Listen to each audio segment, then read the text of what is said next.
The sea remembers what we forget. It carries wreckage across centuries. It swallows evidence whole, and it leaves behind only fragments, torn canvas, rusted metal, lifeboats that drift for decades, with no one aboard. This is not just a place of water and waves. It's a graveyard of riddles. Ships that set sail in perfect weather, never seen again. Liners found capsized in calm waters, their clocks stopped, their crews missing, their radios whispering into the void. Vessels trapped in ice for generations, found with dinner still on the table. Some of these wrecks were warships, others pleasure cruisers. But all became something else the moment they vanished.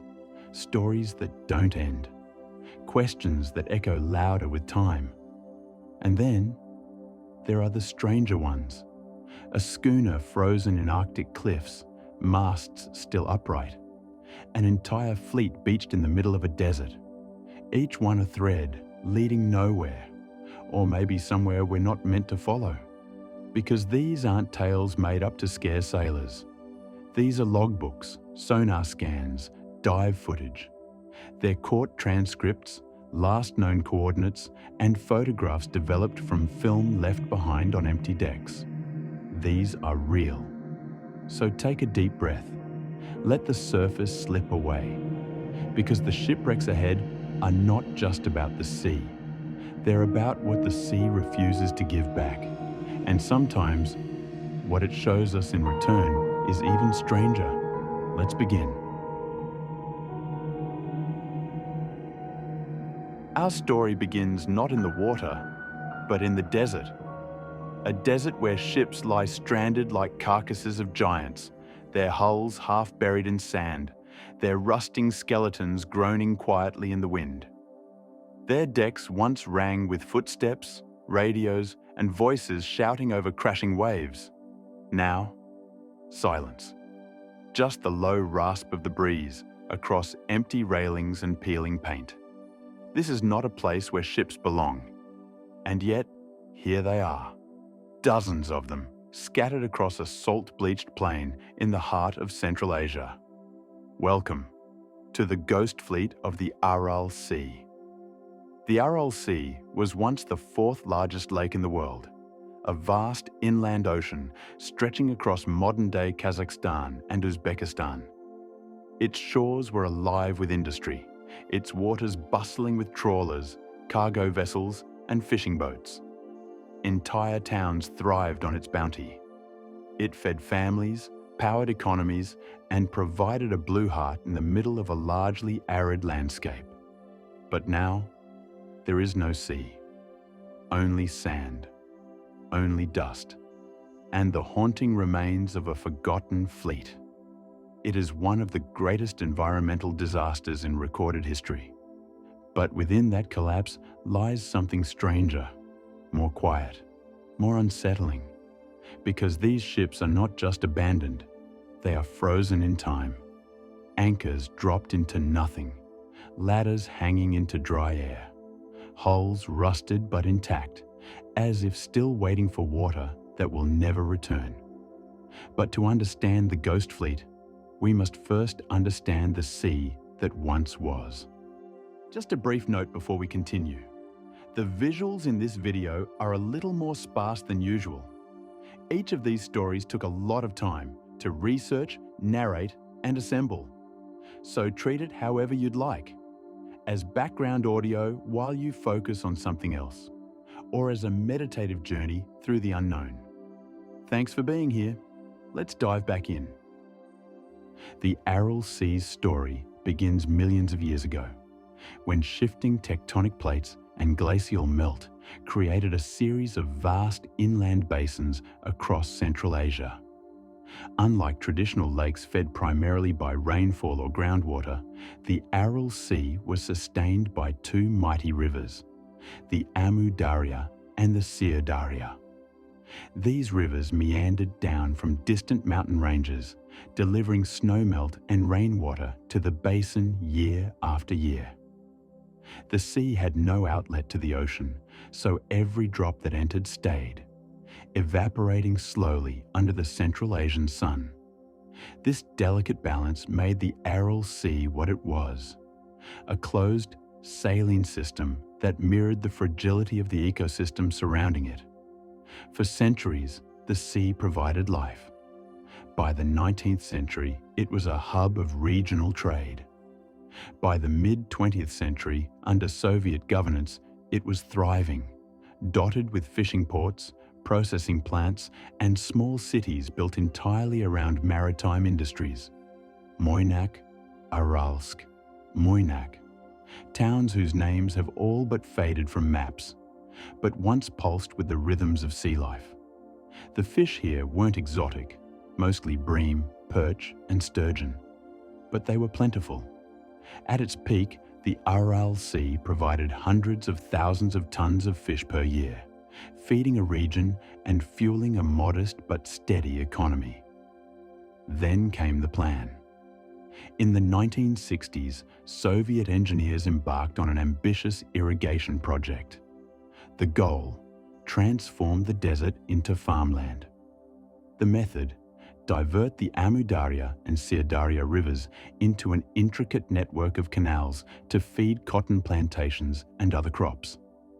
At the time, it seemed like a triumph of human ingenuity, a way to bend nature to the needs of a growing industrial power. But nature doesn't bend easily. With the rivers redirected, less and less water reached the Aral Sea. At first, the decline was slow. The shoreline began to recede. Fishing boats had to travel farther from port. But by the 1970s and 80s, the rate of loss had accelerated dramatically. Satellite images show the transformation in stark detail. What was once a vast blue expanse fractured into smaller and smaller pools. By the early 2000s, the Aral Sea had lost over 90% of its original volume. The ships that once rode its waves were now sitting in dust, left behind, forgotten. The sea had quite literally vanished beneath them. And yet, the ships remain, still here, still upright, still waiting. Some are listing slightly in the sand, as if they were caught mid-maneuver and frozen in place. Others are embedded deeply in salt-crusted soil, their anchors still intact, chains leading nowhere like tethered memories. Their names are faded, their paint chipped, but many are surprisingly intact. You can climb aboard them, stand in the wheelhouse, touch the rusted wheel, look out over the dry seabed as if scanning for icebergs. There is something profoundly unsettling about standing on the deck of a ship that hasn't touched water in decades. It's not a wreck, it's not sunken, it's simply displaced. Time moved on, the world shifted, but the ship remained, a maritime relic in the middle of a desert. But perhaps the strangest part is not the sight of these ships. It's what they seem to say, or fail to say. There were no dramatic storms, no naval battles, no calamitous explosions or tsunamis. This was not a graveyard built by chaos. This was silence, a slow suffocation of a sea. And that slowness, that gradual creeping loss, is what makes the ghost fleet so mysterious. Because if it was so slow, why did no one intervene? Why did the people of the sea, the townsfolk, the fishermen, the local authorities, simply walk away? Why are there no efforts, even now, to remove the vessels? Why are they still here, exactly as they were? Some researchers believe they were left intentionally to bear witness, as if removing them would erase the memory of what had happened. Others suspect there were plans to haul them away for scrap, plans that were abandoned when the cost and logistics became too great. But then, there are the stranger rumors, stories that say the ships were never truly empty, that in the final days, as the last waterlines receded, some crews refused to leave, that a few stayed aboard night after night, watching the sea vanish inch by inch, waiting for the tide to return. There are no official records to confirm this, but among locals, those who still live on the fringe of what was once a coastline, there are whispers of strange sightings, of lights seen flickering from the decks of long-abandoned vessels, of voices echoing faintly on windless nights, of footsteps on dry metal hulls. These stories are usually dismissed as folklore, the kind of tales people tell when they live close to absence, when they need to fill the silence with something. And yet, the feeling lingers. When you stand among the ghost fleet, there is a palpable sense of unease. Not fear exactly, but dissonance. The mind cannot quite reconcile what it sees. A ship in a desert, a mast piercing a cloudless sky, a wheelhouse facing no horizon. It feels like a dream or a mistake, but it is real. And that reality creates questions. How long will these ships remain? Will the sand eventually swallow them? Or will they stand for centuries, monuments to an era, a sea, and a mistake we can never quite undo? Some of the ships have already been vandalized. Others have been picked apart by scavengers, but many remain whole, steel bones resisting the desert's hunger. And perhaps that resistance is the final mystery. Why do they endure? Why do they seem unwilling to fall? The answer may lie not in the ships, but in what they represent. The Ghost Fleet is more than a collection of vessels. It's a message, a slow, rusting telegram from the past, warning of what happens when ambition outruns foresight, when control becomes illusion, when ecosystems are treated like blueprints. But like all messages written in rust and wind, it's easy to overlook. Tourists sometimes visit the fleet now. Not many, but enough.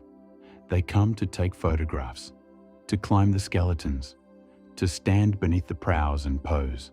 Some laugh, others fall silent.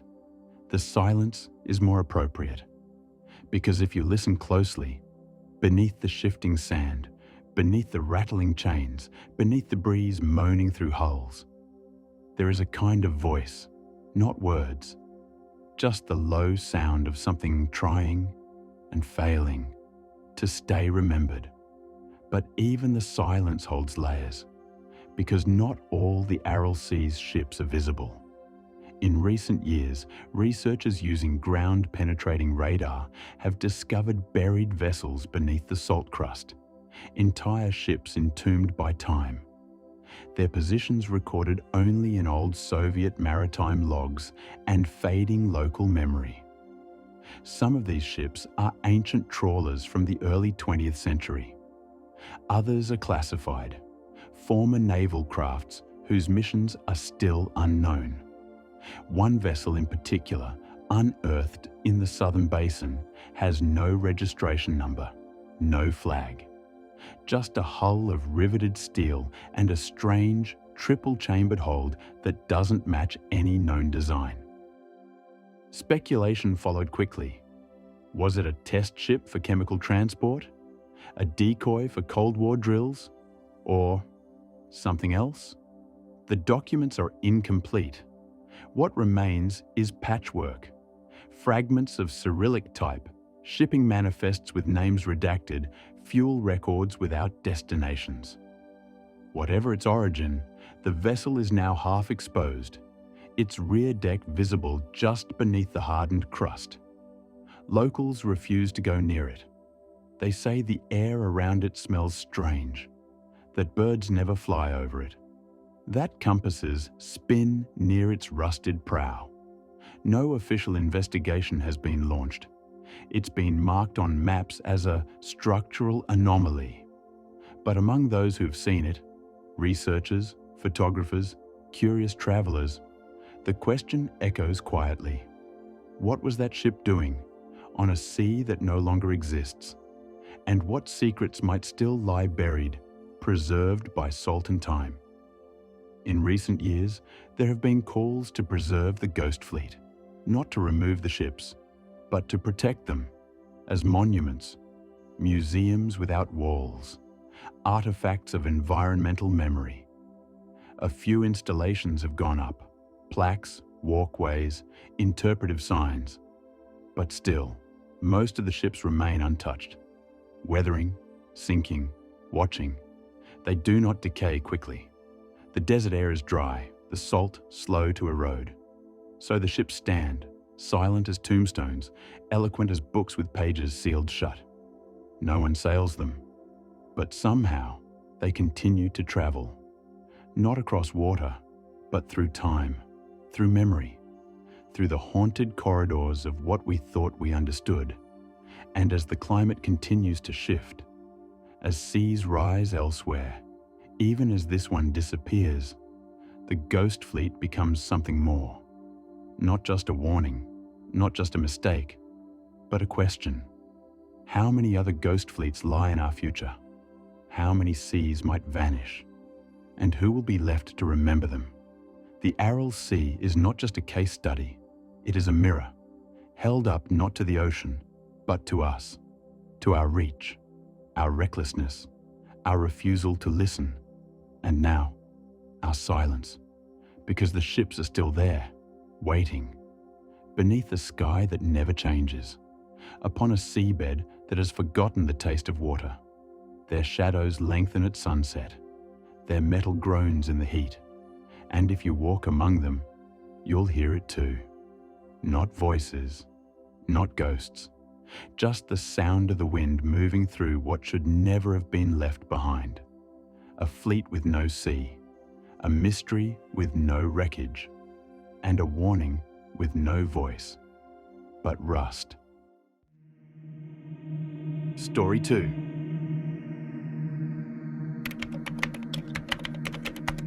The SS Valencia and the ghost lifeboats.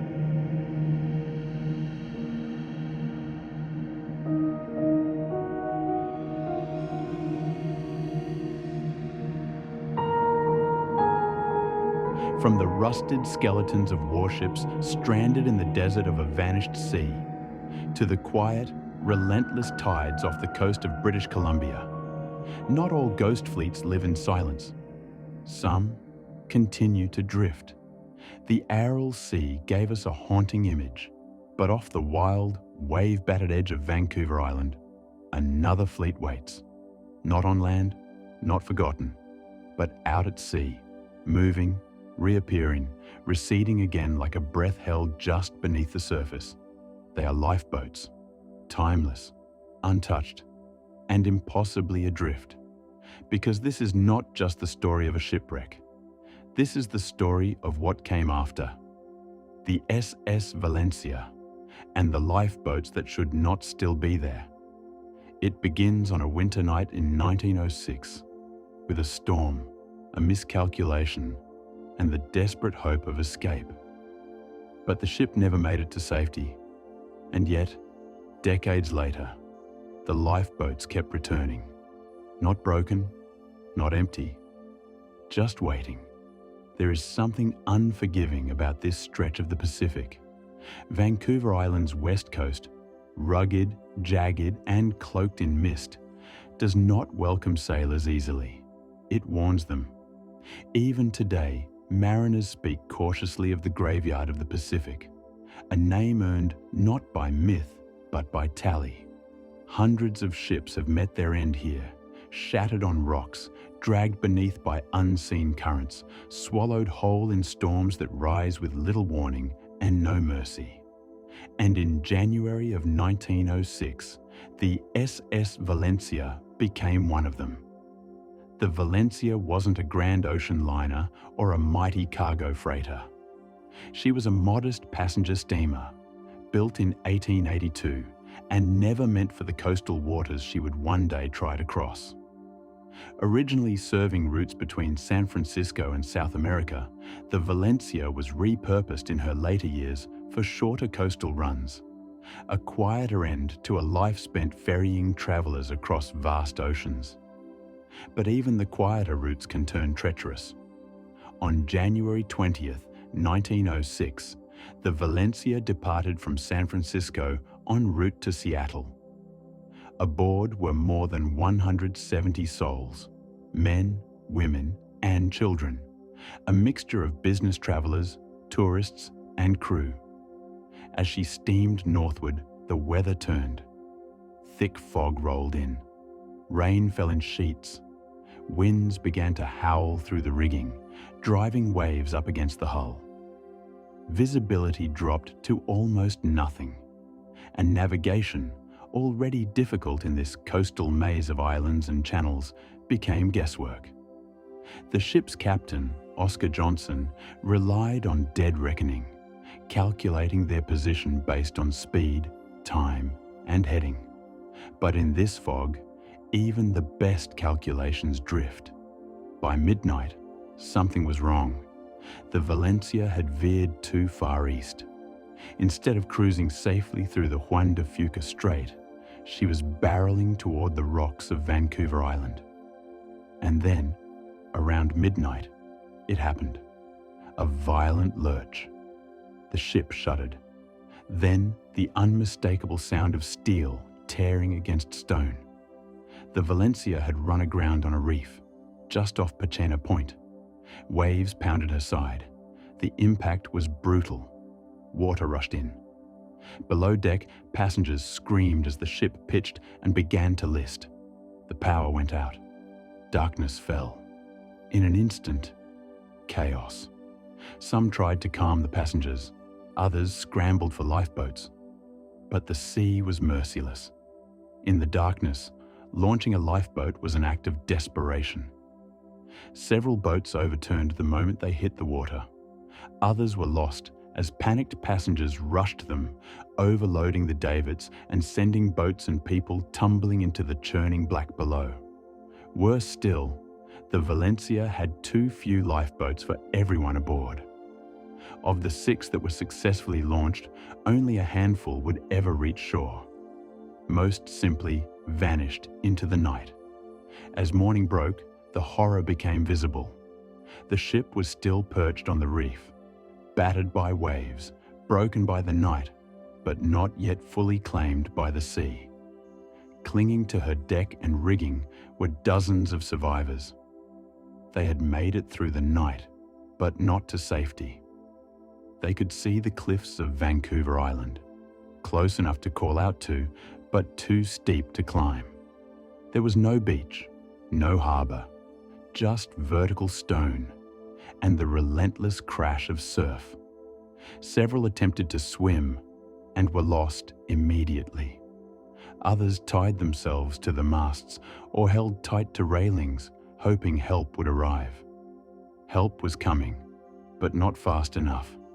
Telegrams had been sent, ships had been dispatched, but the sea was too rough. Rescuers could get close, but not close enough. And from the cliffs above, local First Nations and lighthouse keepers watched in helpless agony as the days passed, and the survivors dwindled. One by one, they were pulled into the waves. Some fell, some jumped, some simply let go. By the time rescuers reached the wreck, it was too late. Only 37 people survived.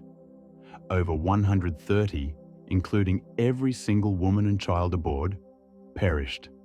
It was one of the deadliest maritime disasters in the history of the Pacific Northwest.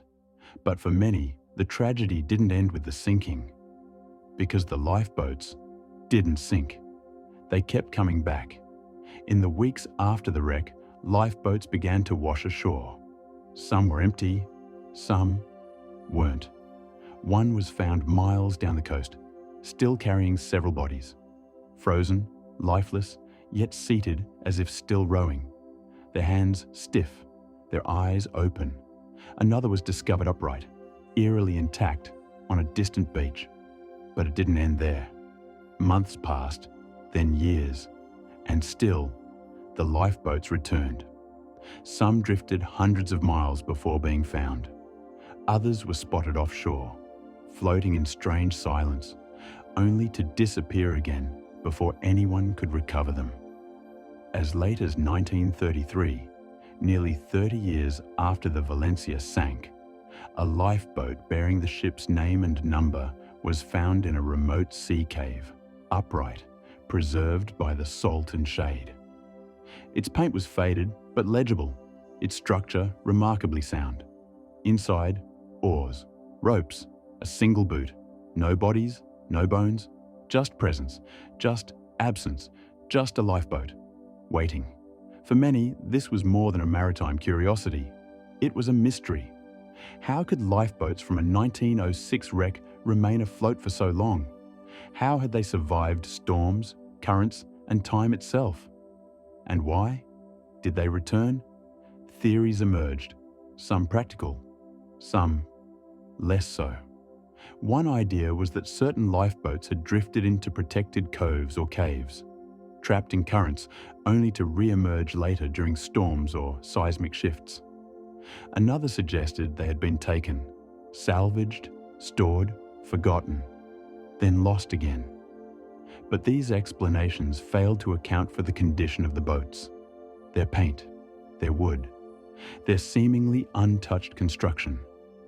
Marine salvage experts insisted that such preservation in open water was nearly impossible. Salt water corrodes, sunlight cracks, waves break. And yet, the Valencia's boats seemed to endure. Then came the stories. From lighthouse keepers, from fishermen, from hikers along the West Coast Trail, a path carved in the wake of the disaster meant to aid future rescues. They spoke of voices, cries in the night, the sound of splintering wood drifting over calm seas. Some claimed to see women in white standing on the rocks at dusk. Others saw lights bobbing offshore, where no vessel should be, only to vanish the moment they drew close. There were no official investigations into these claims, but they were whispered, repeated. Some called it trauma echo, the mind replaying what it couldn't understand. Others weren't so sure. The legacy of the Valencia was immediate. A formal inquiry was launched. The findings were damning. Inadequate safety equipment, poor navigation, a failure to modernize. The ship was too old, too slow, and never designed for the coastal waters she had been assigned. The loss of life, the report concluded, was avoidable. The aftermath led to real changes.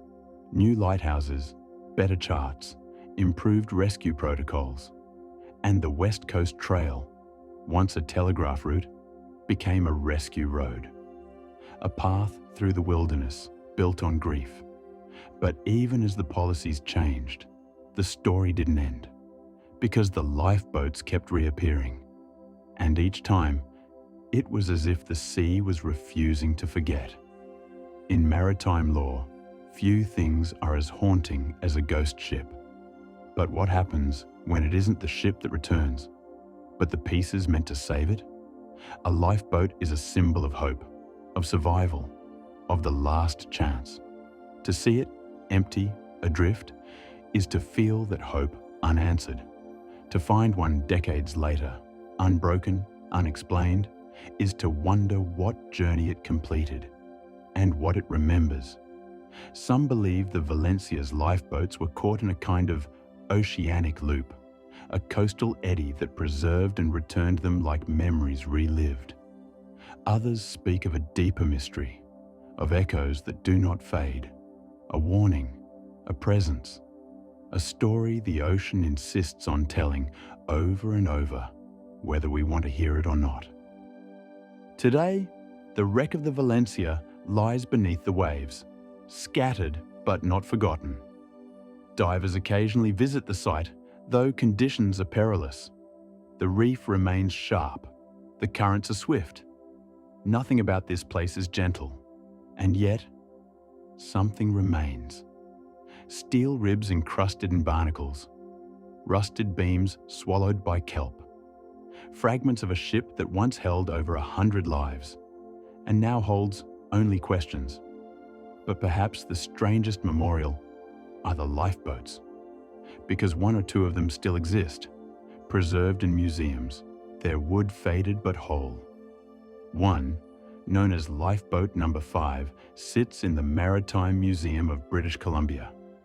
It is displayed with reverence, it is touched with caution, and it carries something, not just history, but weight, as if, even now, it remembers the screams, the storm, the silence after, and maybe the journey. It continued long after the ship had gone. There are places in the world where time runs straight, predictable, measured, and then there are places where it loops, where it frays, where it throws things back. A lifeboat from 1906, found in 1933, intact. Another, drifting past a fishing vessel in the 1950s, before vanishing once more. They weren't hallucinations, they were real, documented, recovered, and yet they don't make sense.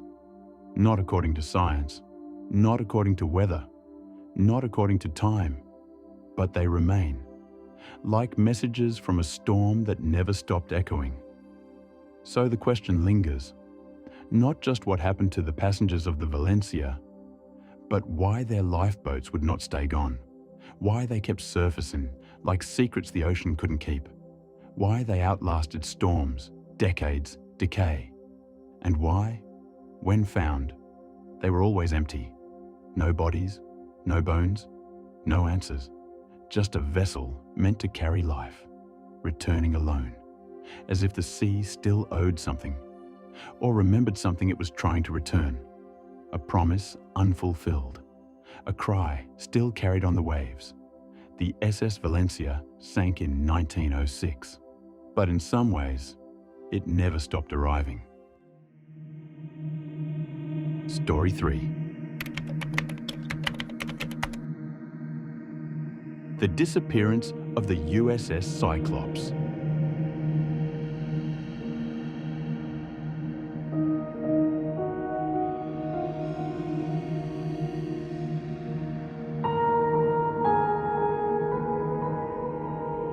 If the lifeboats of the Valencia felt like a message from the sea, fragments of a forgotten journey still trying to reach shore, then what happens when there is no message at all? No hull, no lifeboat, no echo. Just a silence so complete it swallows even the memory of the vessel that once carved its path across the water. Our next mystery begins with that kind of silence. It was March 1918, and the world was at war. Europe was in the final year of what would later be called the First World War, and the United States had joined the effort the year before. In those days, the Atlantic was more than a highway. It was a battlefield. German U-boats prowled beneath the surface, and every ship that left port knew it might not return. But this story doesn't take place on the front lines. It doesn't end in the boom of gunfire or the churn of a torpedo's wake. It vanishes, quietly. The ship was called the USS Cyclops. A massive vessel for its time, the Cyclops was more than just a Navy collier. She was a steel giant, over 540 feet long, with a displacement of nearly 20,000 tons when fully loaded. Designed to carry coal, the fuel that powered navies and nations alike, she was part of a class of ships tasked with feeding America's global presence in an age of industrial war. Built in 1910 and launched from the Mare Island Navy Yard in California, the Cyclops was a marvel of her kind. Steady, dependable, and by most accounts, unremarkable. She had served faithfully for years, ferrying coal and supplies along the US East Coast and across the Caribbean. Her silhouette became a familiar sight in ports from Norfolk to Rio. But in early 1918, she took on one final voyage, a voyage from which she would never return. The last leg of that journey began in Brazil. In February, the Cyclops arrived in Rio de Janeiro with a belly full of coal and a crew of 309 men. There, Her cargo was unloaded and replaced with something heavier, 10,800 tons of manganese ore. A key ingredient in steel production, manganese was in high demand for the war effort. The Cyclops was to bring it north, back to Baltimore. On March 4th, she departed the Brazilian port of Salvador, setting a course through the Caribbean Sea. It was a well-traveled route, and the waters were relatively calm that season. No enemy submarines had been sighted in the area. No distress calls were ever received. And the weather, by all accounts, was uneventful. But the ship simply vanished.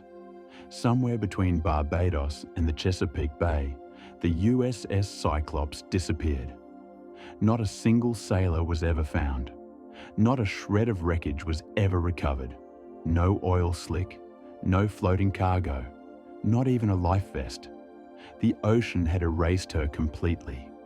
To this day, the loss of the Cyclops remains the single largest non-combat disappearance of a US Navy ship in American history.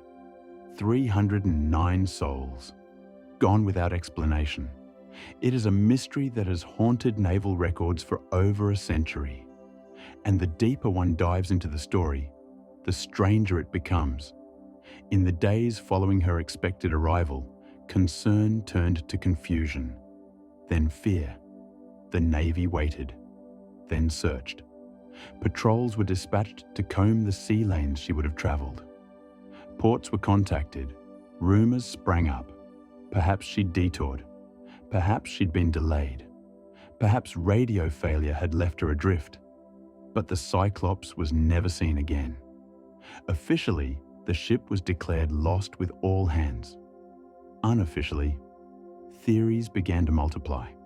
Some say it was mechanical failure, a critical structural collapse hidden by the sheer mass of her cargo. Others suggest sabotage, mutiny, or something darker, swirling in the waters she sailed through. A region that would, in the decades to come, earn its own name in the lexicon of the unexplained, the Bermuda Triangle. But long before that phrase took hold in pop culture, the disappearance of the Cyclops had already carved out its place in naval legend. And it wasn't just what happened, it was what didn't. No radio signal, no distress flare, no debris. In an age where ships were built for survival, redundancy, and long-distance communication, how could a vessel that large simply disappear?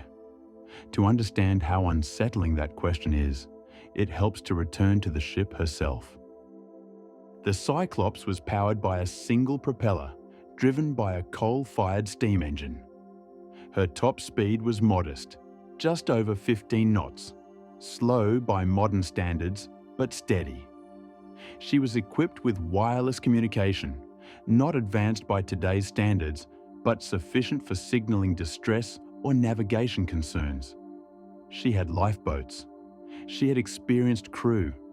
And perhaps, most critically, she had no reason to vanish. She wasn't under attack. She wasn't overloaded, despite the weight of her manganese cargo. And her journey, from Brazil to Baltimore, followed some of the most heavily trafficked waters in the Western Hemisphere. One doesn't simply disappear on that route unless something extraordinary or inexplicable intervenes. In the wake of her disappearance, the Navy launched a full investigation. Eyewitness accounts from other ships were gathered. Meteorological logs were examined. Submarine activity was reviewed. But no definitive conclusion was ever reached. There was no sign of German involvement. No storm strong enough to have capsized a ship of her size. No volcanic activity, rogue waves, or tidal anomalies were recorded in the region during that time. Which left a void. A 20,000-ton void, 540 feet long and 309 names deep. The captain of the Cyclops, George Worley, came under posthumous scrutiny. Described by some as eccentric and unpredictable, Worley had a checkered past. He was born Johann Friedrich Wichmann in Germany and changed his name after immigrating to the United States. Though a competent mariner by all accounts, rumors swirled after the disaster that perhaps he had taken the ship off course or into danger, that he was unpopular with his crew, that he may have made critical errors in judgment. But speculation is not proof, and nothing in Worley's record, or that of the crew, pointed to mutiny, madness, or sabotage. And so, again, the silence.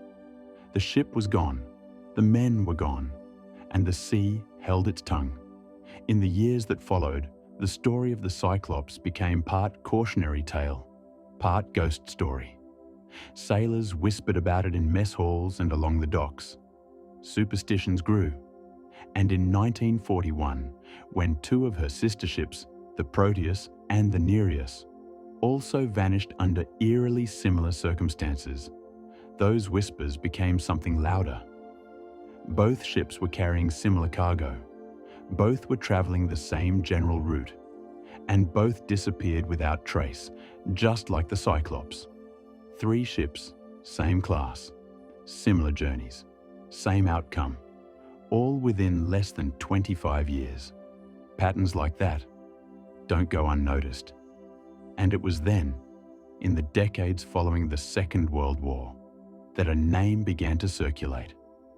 A name now woven into popular culture, folklore, and conspiracy: the Bermuda Triangle.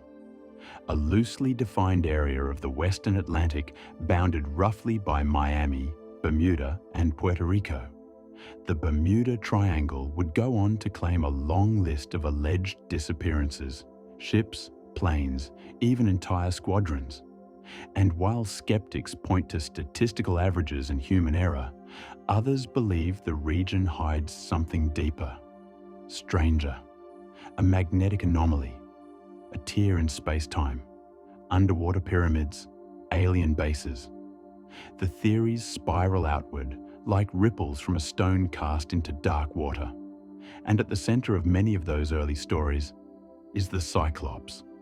But before we drift too far into speculation, it's worth grounding ourselves in what little evidence remains. Some researchers have proposed that the Cyclops may have suffered from structural weakness. Her class of ship was designed with a large open cargo hold, allowing for massive amounts of coal or ore to be loaded quickly. But such designs also came with trade-offs in hull integrity. If the cargo shifted, or if a stress fracture developed mid-voyage, it could have led to catastrophic failure, especially with a heavy cargo like manganese ore, which is denser than coal and less forgiving to a ship's frame. But again, there's a problem: no wreckage. Even if the ship had sunk quickly, it's unusual that no trace, no floating cargo, no oil, no signal, would be found.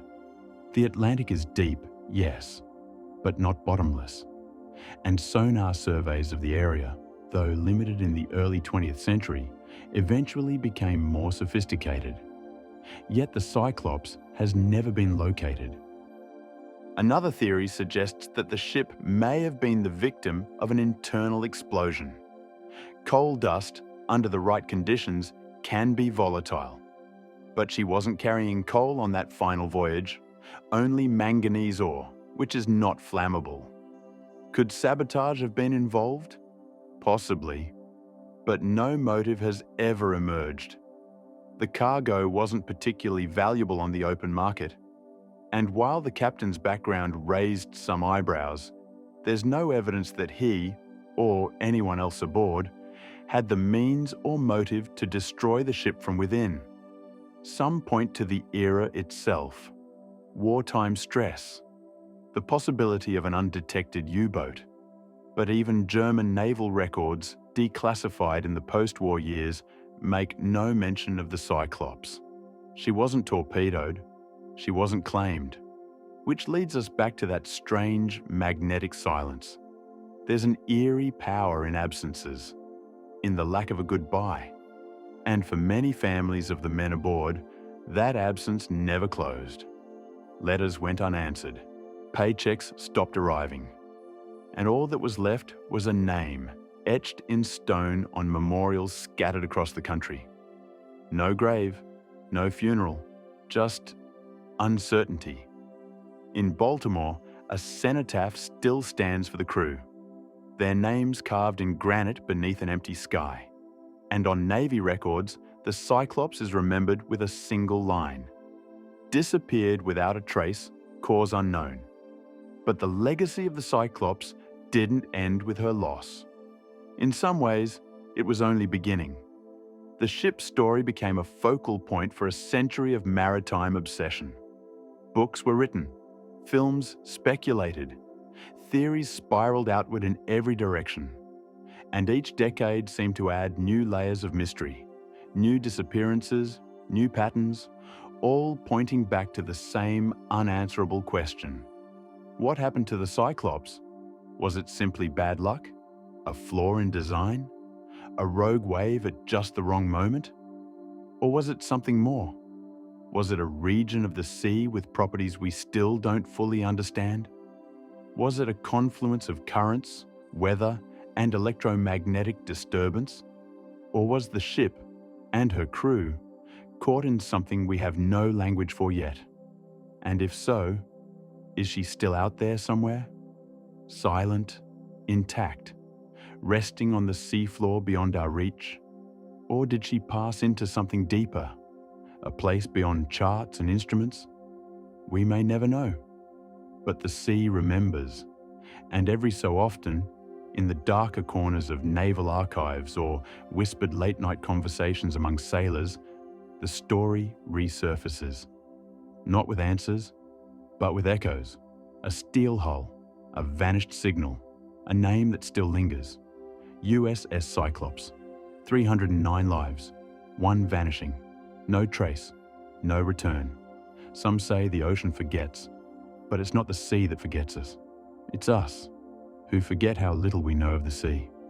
And so the story drifts on, untethered, unexplained, waiting perhaps for discovery, or for another ship to follow in her wake and disappear. Story 4.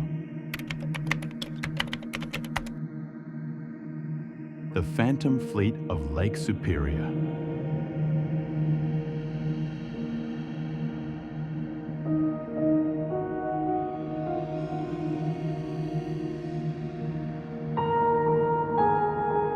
From the strange silence of the USS Cyclops, where 309 souls vanished without explanation, we now sail north, toward freshwater shores far from the open ocean.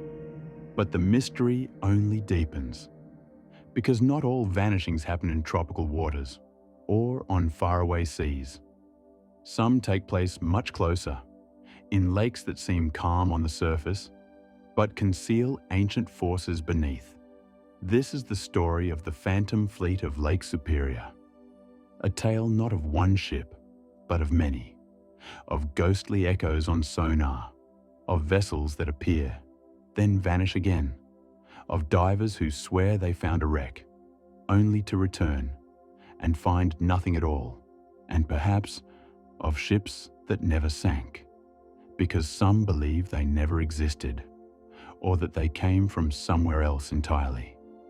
Let's descend into the freezing, fathomless waters of the largest of the Great Lakes, and one of its most haunting maritime enigmas.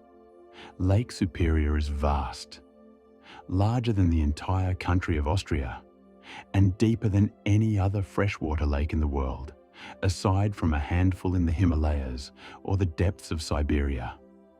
Stretching over 350 miles from west to east and nearly 160 miles from north to south, its surface is often calm and glassy, a mirror reflecting the slow movement of clouds and sky.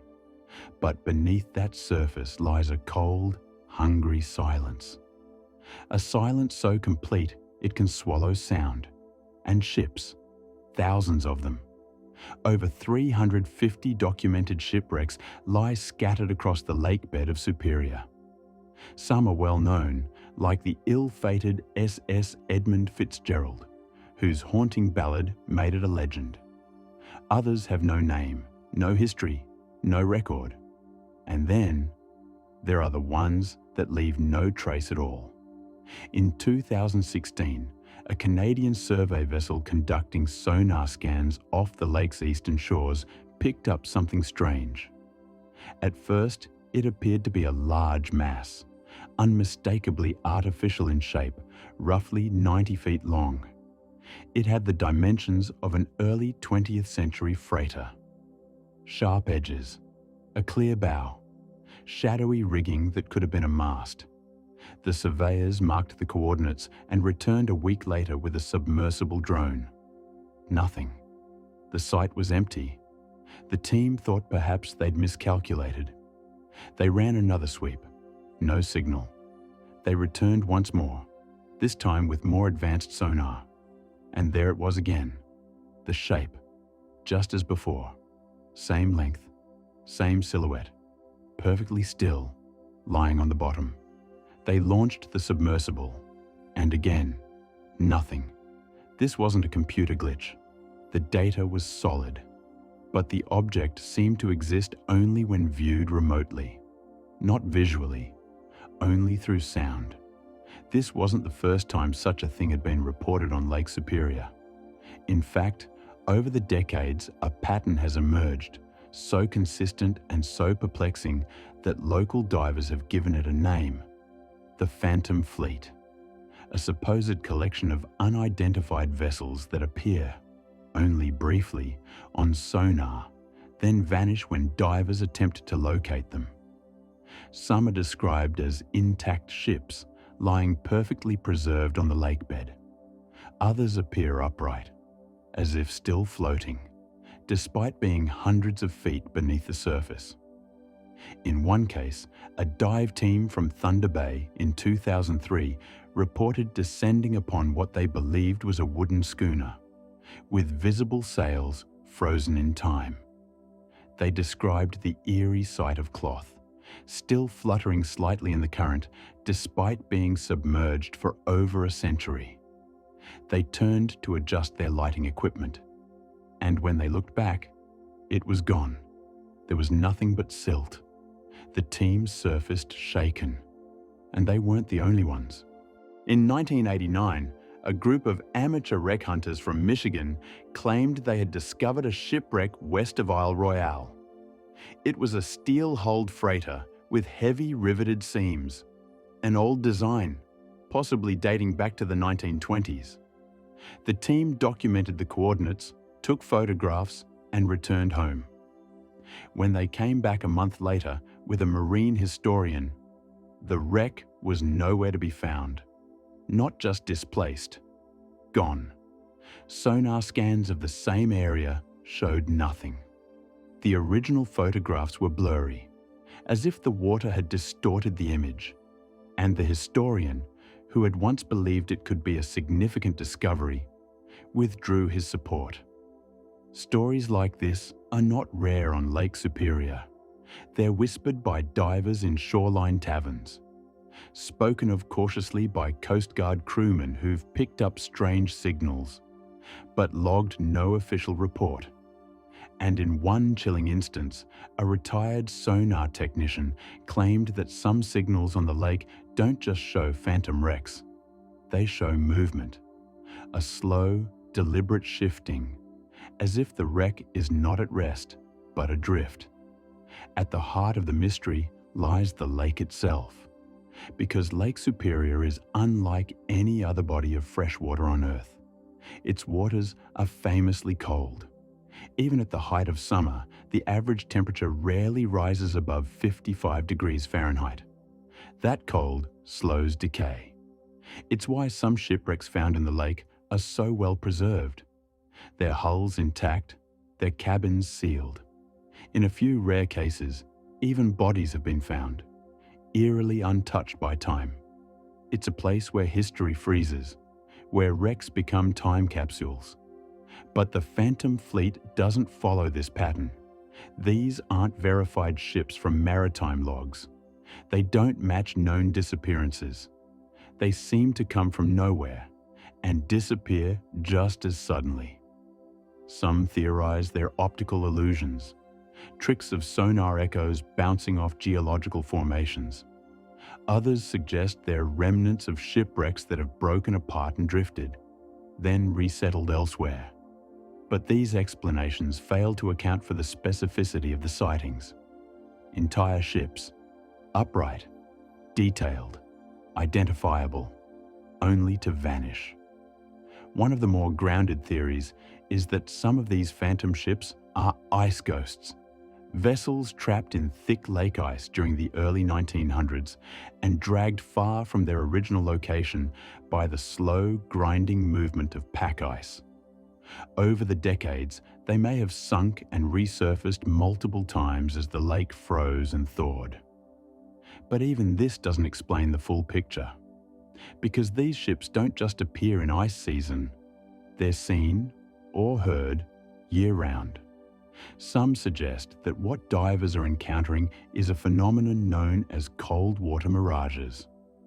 Just as hot air above pavement can create illusions on a summer road, dense layers of cold water refract light and sound in unusual ways, especially when combined with temperature inversions or sudden underwater currents.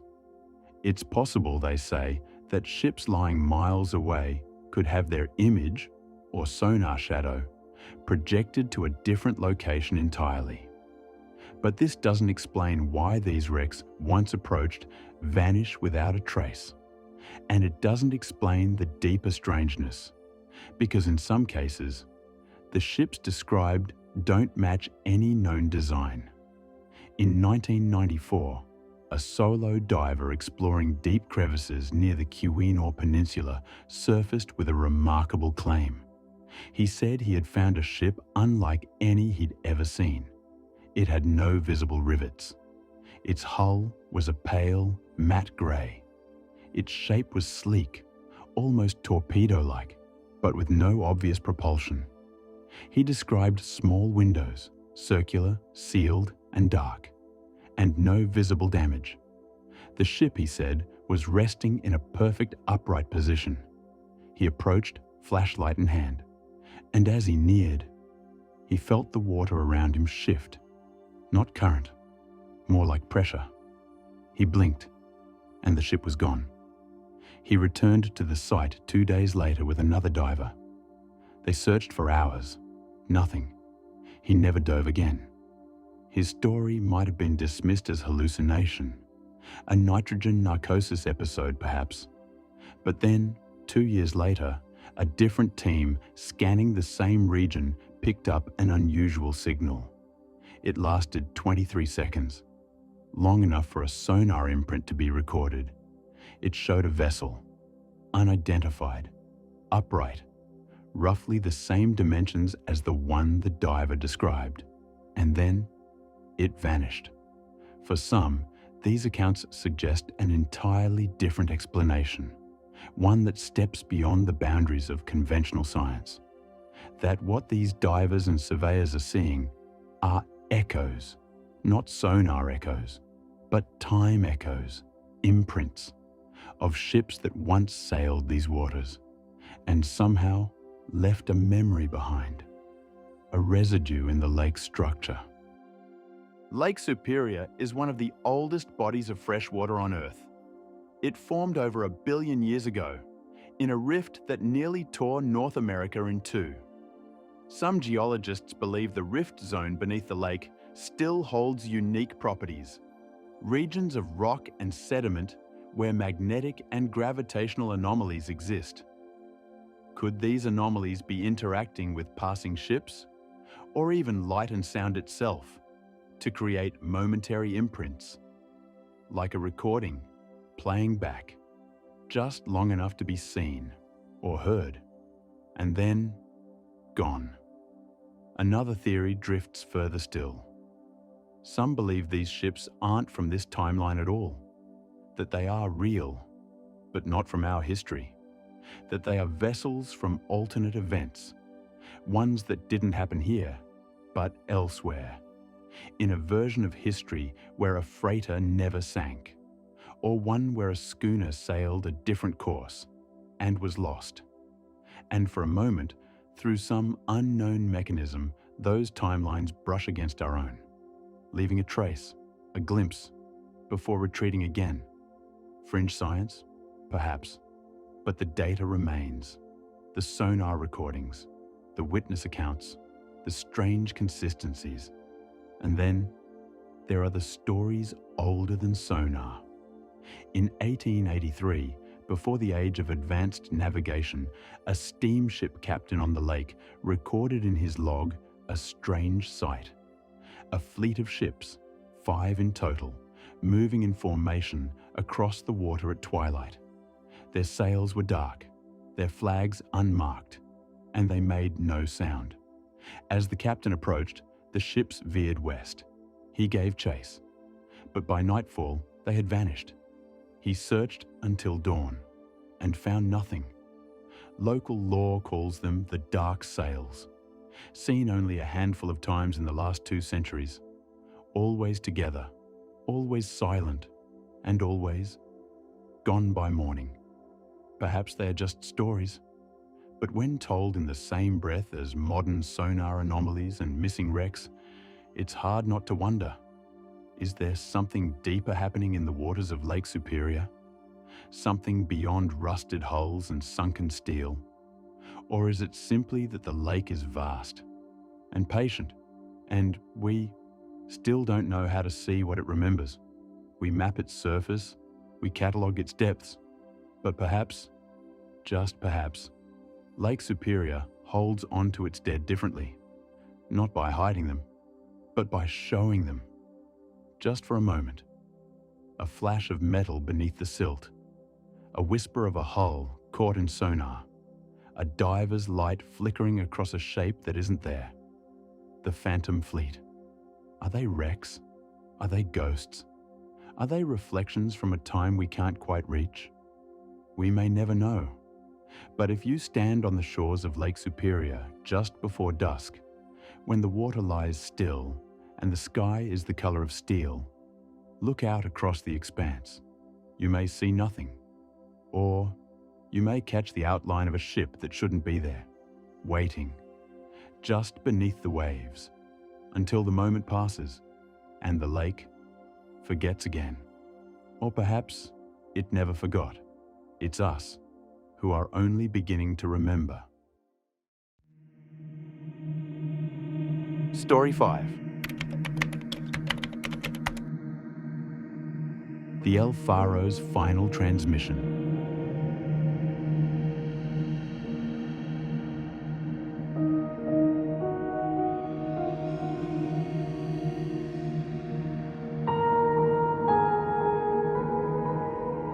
From the vanished silhouettes of ghostly ships in Lake Superior, we now turn our gaze to more recent waters, and a tragedy not buried in centuries of myth, but only a decade past.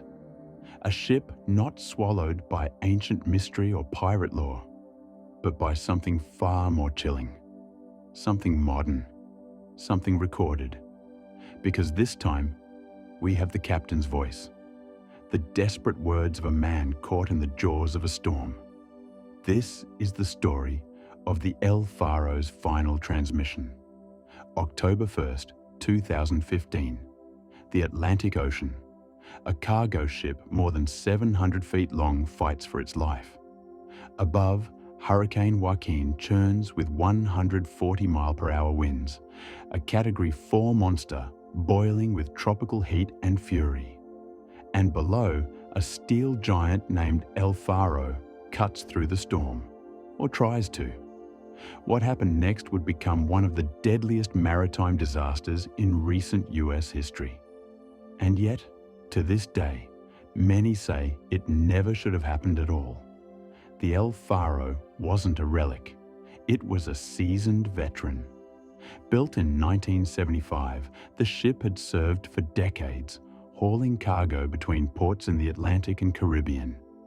It had weathered countless storms, moved everything from food and vehicles to mail and military supplies.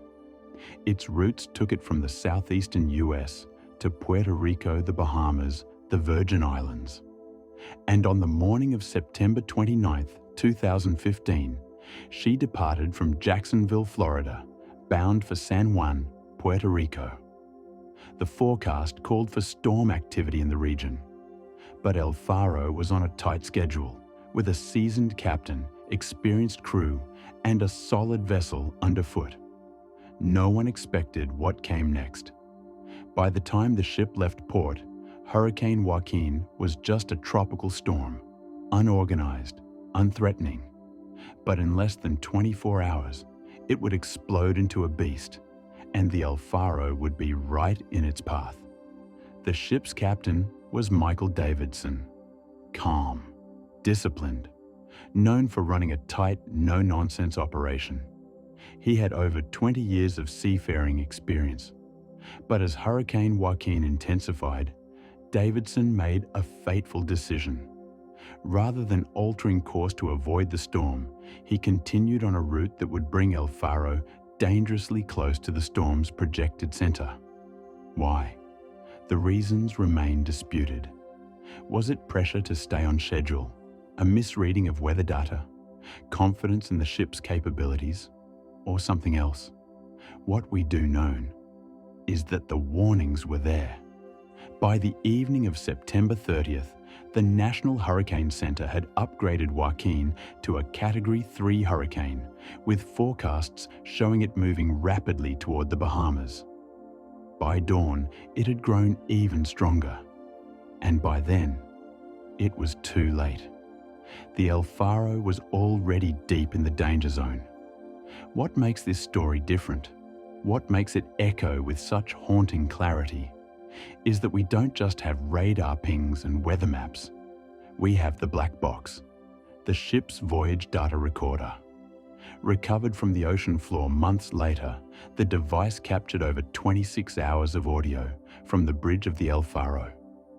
Voices, commands, alarms, the rising panic, the calm professionalism slowly cracking. It is one of the only times in maritime history we can actually listen to the final hours aboard a sinking cargo ship, not from witness testimony, but from the words of the crew themselves.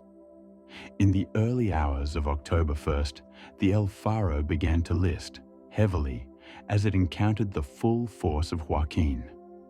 Winds of nearly 100 knots, waves cresting 40 feet. A hull not designed to endure a direct hit from a Category 4 storm. By 4:40 a.m., a leak had developed. Flooding had begun in a cargo hold. Seawater sloshed and roared beneath their feet. By 5:43 a.m., the ship lost propulsion. The engine had failed. The El Faro was now adrift in a hurricane. And still, the crew fought on. Captain Davidson made calls, attempted to signal for help, ordered the crew to prepare the lifeboats. He repeated one phrase over and over. "We're going to be fine. We're going to be fine." But inside the recording, you can hear the tension. Not panic, not screaming, but something more unnerving. A growing silence between sentences. The sound of steel creaking. The way the officers begin to repeat themselves as if trying to will the situation back under control. Around 7:30 a.m., Davidson made the call to abandon ship. "Tell them I'm getting ready to ring the general alarm." But the lifeboats aboard the El Faro were open air, not enclosed, not modern, not hurricane rated, and the ship was already listing so badly that launching them would be nearly impossible. By 7:39 a.m., the deck was reportedly underwater. By 7:42, the final words were spoken. The ship tilted past a critical angle. Water rushed in, and the recording goes silent. The El Faro had disappeared. The US Coast Guard launched a massive search effort. Planes, ships, helicopters. But no one was found alive. 33 souls lost. It was the worst American cargo ship disaster in over 30 years. And yet, what followed was stranger still. Because even in this era of GPS, satellite imagery, and advanced weather modelling, the disaster raised more questions than answers. Why did the captain choose that route?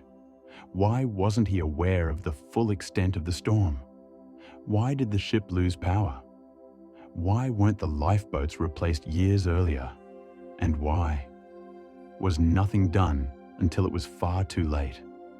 The El Faro wasn't a ghost ship from a forgotten war. It didn't vanish in the Bermuda Triangle. It was sailing in modern times, with up-to-date technology, under the US flag. And yet, in the span of a few hours, it was gone. In the months following the tragedy, investigations were launched. Multiple hearings, testimony from company executives, engineers, maritime experts. What emerged was a tangled web of failure, outdated equipment, inadequate weather updates, a corporate culture that prioritized on-time deliveries over caution, and a failure of leadership. The black box transcript revealed that the captain had been operating with outdated storm data, hours behind the real-time movement of Joaquin. Meanwhile, more recent storm positions were available, but they were not being used. A simple lapse. But in a hurricane, hours mean everything. The official report by the National Transportation Safety Board was damning. It concluded that the captain underestimated the storm, that the crew was not adequately trained in emergency procedures, that the lifeboats were obsolete, and that the company, Tote Maritime, had failed to provide necessary oversight. A chain of small errors, each forgivable on its own, but together, fatal. And yet, for all the reports and regulations that followed, for all the policies that were revised in the name of safety, something deeper remains, something harder to put on paper. Why did they stay the course? Why did no one speak up louder? Why, with so many chances to turn back, did they keep going? The El Faro's last transmission, heard through the black box, contains no single moment of revelation. No scream, no confession, just a slow erosion of control. It is haunting, because it is so normal, professional, routine, until it isn't. And maybe that's what makes it so unsettling. Unlike ancient ghost ships or mysterious disappearances, the El Faro didn't vanish without a trace. It left a trail, a timestamp, voices, and still, we don't truly understand what went wrong. Because in those final moments, the crew did what they were trained to do. They followed procedures. They trusted the system. They believed the ship would hold. But the ocean had other plans. The wreckage of the El Faro was eventually found 15,000 feet below the surface, near the Bahamas. The hull was broken, the bridge torn away, the lifeboats never deployed, a steel box of silence, and a reminder that even in the 21st century, with all our maps, machines, and monitors, the sea still wins. For the families of the lost, the black box offered some closure. They heard the voices, they heard the professionalism, the courage, and in those recordings, something else. Something that doesn't always make the reports. Dignity. No one ran. No one abandoned their post. They stayed. They tried. They fought until the end. And then, the sea claimed them. But not completely, because their words remain, etched in digital memory, a noun whispered in the archives of maritime history. A history not of legends, but of very real people. A ship that should have made it. A route that should have worked. A storm that came faster than expected. And a recording that tells us what it sounds like when everything begins to fall apart. There are no monsters here, no supernatural fog, just a cargo ship, a storm, and a human error that escalated into something irreversible. And maybe that, in the end, is the most haunting mystery of all. Because when you listen to that final hour, you're not hearing ghost stories or folklore. You're hearing something real, something raw, something that reminds us. The ocean doesn't need myths. Its power speaks for itself. And sometimes, it whispers goodbye through a storm, then falls silent, and all that's left is the deep.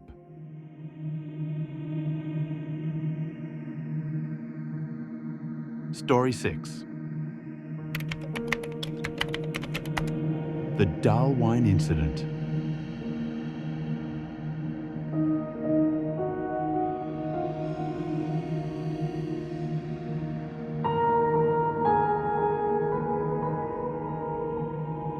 The ocean doesn't need legends to be terrifying. It doesn't need monsters, myths, or magic. Sometimes, all it takes is silence. Because when a vessel vanishes without a single distress call, when the waves give no hint of a struggle, and when not even a body washes back to shore, that silence says more than any tale ever could. And from silence, questions begin to rise. From the haunting echoes of the El Faro's final transmission, where human voices gave way to static, we now drift to a much quieter mystery. One with no voices at all. No final call, no black box, no trace. Only a boat, a summer afternoon, and a vanishing so complete, it was as if the sea had swallowed the entire event. This is the story of the Dahl Wine. A pleasure cruiser lost off the southern coast of England in 1966. A shipwreck that never left a wreck. Only questions, and an eerie atmosphere that's lingered ever since. It was July 31st, 1966, a Sunday. The kind of summer day that lives in memory. The sea off Cornwall was calm, the skies mostly clear.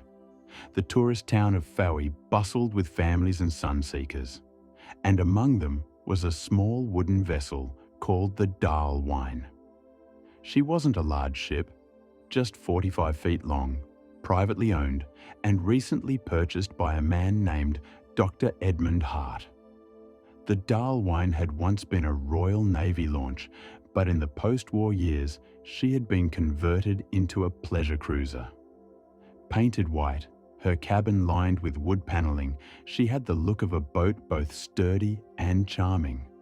A piece of maritime nostalgia gliding through the modern age. But on that summer day, she carried more than just charm. She carried 31 people, far more than her intended passenger load. Families, children, friends of the new owner.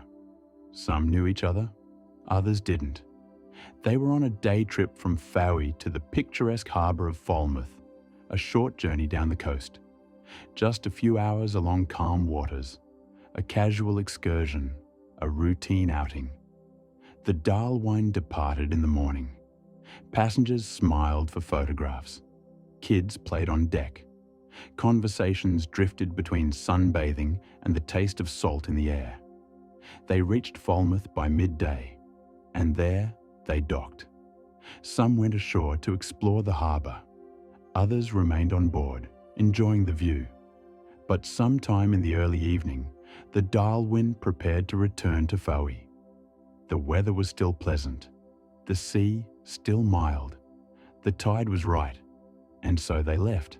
They left Falmouth shortly after 7 p.m, and they were never seen again. No mayday call was ever received, no flares spotted, no debris, no oil slicks, just nothing. A silence that arrived like a fog bank, slow at first, then total. By the following morning, when the Dahl Wine hadn't returned, concern set in. At first, there was hope. Maybe she had anchored overnight. Maybe engine trouble had slowed her. Maybe the passengers had chosen to spend an unexpected night in another port. But by midday, that hope began to dim. And by that evening, a full search operation was underway. The Royal Navy, local coast guards, and civilian vessels scoured the waters between Falmouth and Faro. Planes flew overhead. Divers were alerted. Boats were dispatched in every direction. They found nothing. No life jackets, no bodies, no broken hull. It was as if the Dahl Wine had been lifted from the sea by invisible hands and taken somewhere else, someplace beyond reach. The investigation began immediately. The first question was obvious. Why was a small, overcrowded pleasure cruiser allowed to carry so many people? The Dahl Wine wasn't licensed for passengers. Her seaworthiness hadn't been recently inspected. Her radio was non-functional, and most crucially, there were no life jackets on board. It was, by any standard, a voyage that shouldn't have happened. But it did. And now, 31 people were missing. The weather reports for that evening were reviewed. Though calm earlier in the day, a sudden weather front had formed around sunset.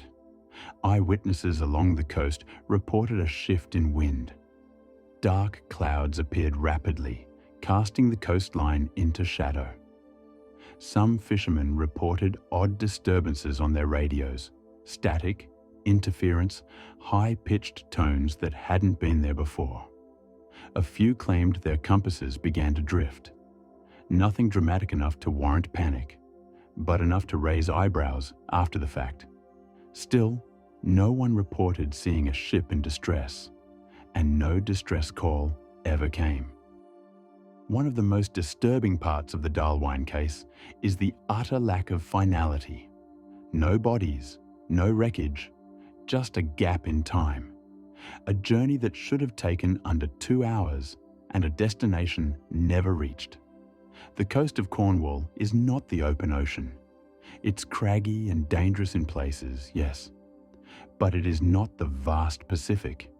In theory, a wreck in these waters should eventually turn something up. But the Dahl Wine left no trace. As days turned to weeks, and weeks to months, the theories began to multiply. Some pointed to the overloaded vessel. A simple capsize, perhaps, in rough weather. But if that were true, why was there no debris field? Wooden vessels break apart when they hit rocks or roll in high seas. At least some fragments should have washed ashore, yet the beaches remained clean. Others considered the possibility of a rogue wave, a sudden, towering swell capable of capsizing a small ship in moments. But such waves are rare in that region, and the sea, though darkening that evening, had not reached the levels of a storm. Then came the more speculative suggestions that the ship struck an uncharted reef or sandbar and sank rapidly, that it was pulled under by a whirlpool or vortex. Some even suggested military involvement. 1966 was, after all, the height of the Cold War. Royal Navy exercises had been known to take place off the British coast. Could the Dahl Wine have entered a restricted zone? Was it possible that a naval accident occurred, a collision perhaps, and was then quietly covered up? The government denied any such operations in the area, but the idea persisted. A few investigators dug into naval records. One cryptic log entry referenced a communications disruption near the same stretch of sea that very evening, but it gave no further details, and no official acknowledgement was ever made. Then there were the stranger accounts. Locals who reported seeing strange lights in the sky that night, low, silent, and shimmering. Fishermen who claimed the sea had gone unnaturally still just before the weather turned. A teenage girl walking her dog near the cliffs who said she heard a deep humming coming from the water. Nothing was confirmed, and all of it remains anecdotal. But when combined with the radio interference, the compass drift, the sudden weather shift, a pattern began to emerge. Not a conclusion, just a pattern. One that suggested something more than mechanical failure, anomalies, invisible disruptions, as if the sea itself had changed. just for a moment, and then returned to normal, leaving no sign it had ever taken anything at all. In the years that followed, the mystery of the Dahl Wine only deepened. No wreck was ever found, no debris ever surfaced. Relatives of the missing held vigils. Memorials were built. But without a body, without a wreck, without a single clue, closure proved elusive. In 1967, a formal inquiry concluded that the vessel had been unseaworthy, overloaded, and poorly equipped. It was a tragedy of negligence. That was the official verdict. But the absence of evidence nagged at the edges. Even the most complete negligence usually leaves behind a trail. Here, there was none. Years passed. Some private researchers returned to the case.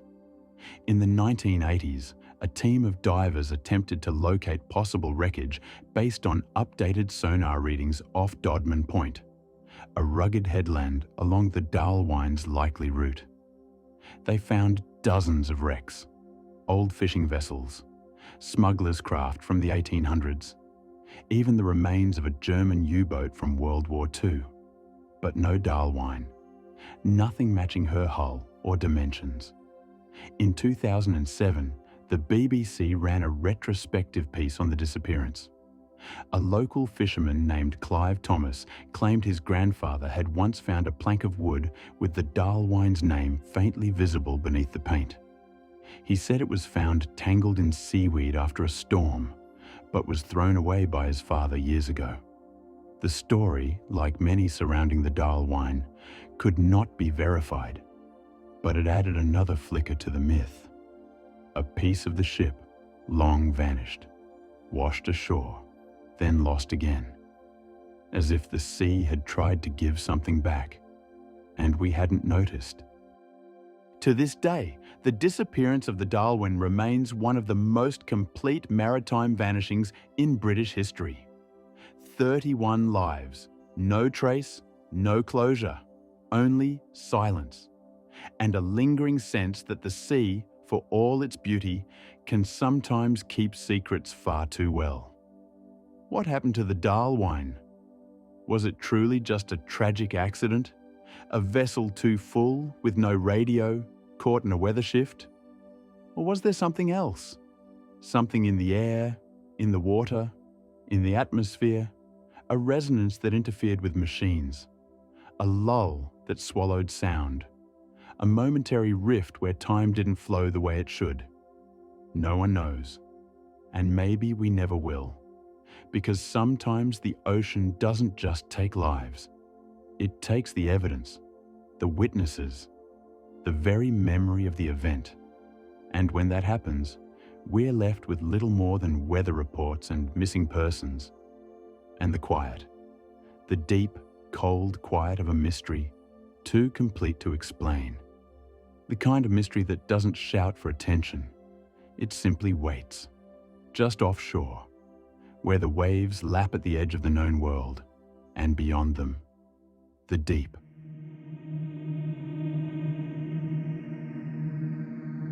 Story 7. The sinking of the SS Edmund Fitzgerald.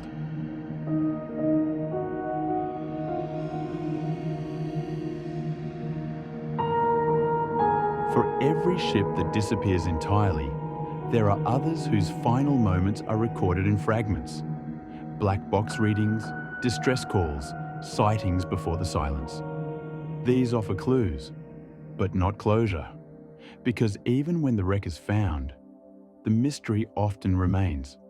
Why did it sink? What really happened during those final minutes? Why did no one survive? And why, in some cases, does the ocean seem to resist revealing the truth? Let's leave the warm waters of Cornwall behind, where the Dahl Wine vanished under a quiet sky, and turn now toward the icy depths of Lake Superior, a freshwater sea so vast, so deep, and so treacherous that even the most seasoned sailors fear its sudden storms. Because in 1975, Something massive disappeared there. Not a pleasure cruiser, not a fishing boat, a freighter, over 700 feet long, one of the largest ships ever to sail the Great Lakes.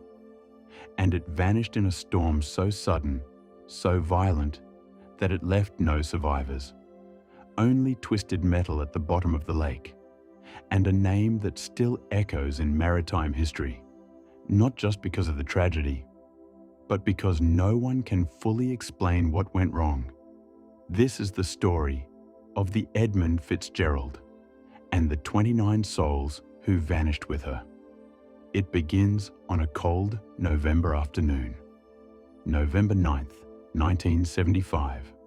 The Edmund Fitzgerald was hauling over 26,000 tons of taconite pellets, small, round, iron-rich stones used in steel making, from Superior, Wisconsin to a steel mill near Detroit. It was a routine voyage, the kind the Fitzgerald had made dozens of times. Captain Ernest McSorley was at the helm, a man with over 4 decades of experience on the lakes, a respected mariner, calm under pressure, trusted by his crew and admired by others in the industry. The Fitzgerald itself was a behemoth, nearly 2 football fields in length, with a clean safety record and a proud history since its launch in 1958. Sailing alongside her, a few miles behind, was another freighter, the Arthur M. Anderson. Together, the 2 ships entered Lake Superior and set course for the eastern end, a journey of several hundred miles. But Lake Superior is unlike any other body of water. It is vast, deeper than the other Great Lakes combined, and it has a long, bloody history of shipwrecks, over 350 documented sinkings, many never recovered. The native Ojibwe people called it Gitche Gumi, the Great Sea, and for good reason. Storms can appear in hours. Winds can rise above 70 miles per hour. Waves can build not gradually, but suddenly, as if thrown by an unseen hand. That's what happened on the night of November 9th, and by the morning of the 10th, the lake had transformed. Winds screamed across the open water. Snow and sleet slashed visibility. Waves rose 25 feet, then 30. Some reports suggest they may have peaked as high as 35 feet, higher than a 3-story building. It was in this maelstrom that the Edmund Fitzgerald kept sailing, battered but intact, for a while. At around 3:30 p.m. on November 10th, the Fitzgerald radioed the Anderson with alarming news. She was taking on water. The radar had failed, vents were damaged, and the ship was listing. Still, the message was calm. McSorley didn't sound panicked. He simply reported the facts and said he had the situation under control. By 7:10 p.m., he gave his last known transmission. "We are holding our own." 5 minutes later, the Fitzgerald disappeared from the Anderson's radar. No mayday, no flare, no final message. Just gone, swallowed by the lake. The Anderson crew scanned the storm-tossed waters for signs of debris, lifeboats, survivors. They found nothing. Not that night, not the next morning. Only empty waves and silence. In the days that followed, the US Coast Guard launched an extensive search operation. Planes, helicopters, and ships combed the last known area. Eventually, wreckage was found, but not floating. It was located nearly 530 feet beneath the surface. The Edmund Fitzgerald had broken in 2, one half resting upright on the lake bed, the other twisted and mangled. But what they didn't find was perhaps more haunting. No bodies, no lifeboats launched, no signs that anyone had even tried to escape. It was as if the ship and her crew had been swallowed whole in a matter of seconds. So what happened? How does a vessel that large, with a veteran captain and a full crew, vanish without warning? To this day, there is no definitive answer, but there are theories. Some believe structural failure was to blame, a crack or weakness in the hull that finally gave way under the stress of the storm. Others think rogue waves played a role, massive, unexpected walls of water that may have slammed into the Fitzgerald from both sides simultaneously, crushing her midsection and splitting her in two. The Anderson's crew had reported seeing such waves that night, towering three sisters, as some sailors call them, travelling close together, rising suddenly from the lake like giants. If these waves struck the Fitzgerald, already compromised by earlier damage, it may have been more than she could take. Still others point to human error, or rather, miscommunication. Captain McSorley was an old-school sailor, and the Fitzgerald lacked many modern safety features. Some suggest the captain may have relied too heavily on his instincts, or that he underestimated the danger. But McSorley wasn't careless. In fact, he had altered the ship's course to avoid the worst of the storm, hugging the Canadian shore in hopes of sheltering from the wind. And if the ship had been truly sinking, why didn't he send a mayday? Why no distress signal? Why no flares? The suddenness of the loss suggests something catastrophic, an event so fast, so final, that the crew had no time to react. But then, why did the Fitzgerald report that she was holding her own just moments before? Was she trying to reassure the Anderson, or herself? Or was something else at play? There's an eerie ambiguity in that final transmission. Not a call for help, not a sign of panic, just a quiet statement spoken into the wind. And then, nothing. The silence left behind has been filled with speculation. Some have suggested the iron ore cargo may have shifted, destabilizing the ship's balance. Others wonder whether faulty hatches allowed water to pour into the holds, unchecked and unseen, until it was too late. One theory even proposes that the ship scraped a hidden reef or shoal, weakening the hull, though the official charts showed deep water. And then there are the stranger ideas. Some point to the electromagnetic anomalies sometimes reported around Lake Superior, strange compass malfunctions, odd cloud formations, inexplicable gusts. Could the Fitzgerald have sailed into something unnatural? Others speak of legends, ghost ships seen in the mist, strange lights hovering above the lake, Native American tales of spirits that dwell beneath the waves. But these are not explanations. They are echoes, reflections of something larger. Because the truth is, no one knows. And maybe no one ever will. The wreck of the Edmund Fitzgerald lies at the bottom of the lake, cold, dark, and undisturbed. A memorial of steel and silence. In 1976, the wreck was explored by submersibles, which confirmed the massive damage and the clean break in the hull. But even those close-up views offered no conclusive evidence. And in the decades since, newer dives have revealed little more. The ship remains sealed, its secrets locked beneath rust and silt. To this day, no human has entered the wreck, out of respect, out of sorrow, and perhaps out of fear. Every November, bell-tolling ceremonies are held across the Great Lakes, especially at the Mariners' Church in Detroit, which famously rang its bells 29 times for each soul lost aboard the Fitzgerald. Gordon Lightfoot's haunting ballad, "The Wreck of the Edmund Fitzgerald," helped immortalize the tragedy. But no song, no sonar, no dive has ever fully explained what happened that night. The Edmund Fitzgerald has become more than a shipwreck. It's a riddle, a cautionary tale, and a ghost. Because when a vessel that large disappears that quickly, when no one escapes, no signal is sent, and the lake offers no evidence except the wreckage below.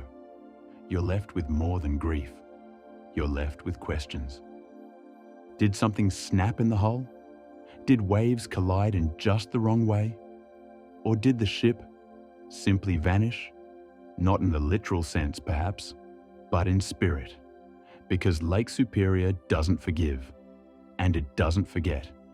It is a place where the rules change, where steel bends, where time slows, where ships disappear and stories linger. The Edmund Fitzgerald was built for strength, but maybe even strength has its limits, especially when pitted against a lake as deep and old as this. A lake that has taken so many before, and will likely take more again. The Great Lakes are not oceans, but they are not tame. They are wild, they are dangerous, and they are haunted. Haunted by stories like this one. A ship, a storm, a sudden end, and no one left to tell the tale.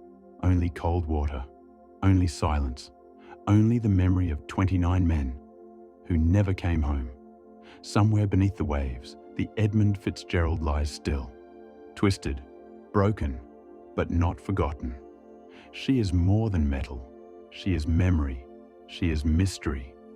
And as the wind howls across Superior in the cold of November, it is said you can still hear her, not in words, not in song, but in something deeper, something the lake whispers and never quite reveals. What happened to the Edmund Fitzgerald? Maybe it was the storm, maybe it was the ship, or maybe it was the lake itself, watching, waiting, and when the time was right, taking what it wanted and leaving behind only this, a name, a story, and the sound of bells echoing through the mist. Story 8. The SS Kamloops and its preserved dead.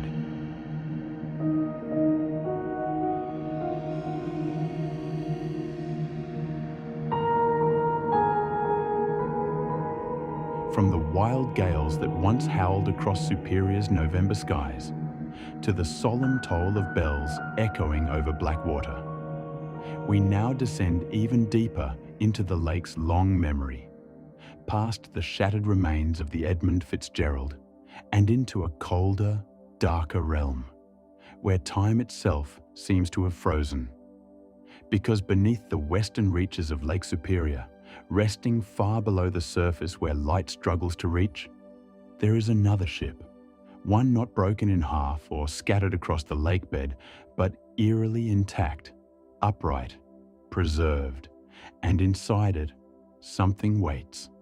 Not a ghost exactly, not a legend, but a body, still floating in the engine room, still wearing the clothes he wore the day he died, still watching, some say, through a film of silted water and endless silence.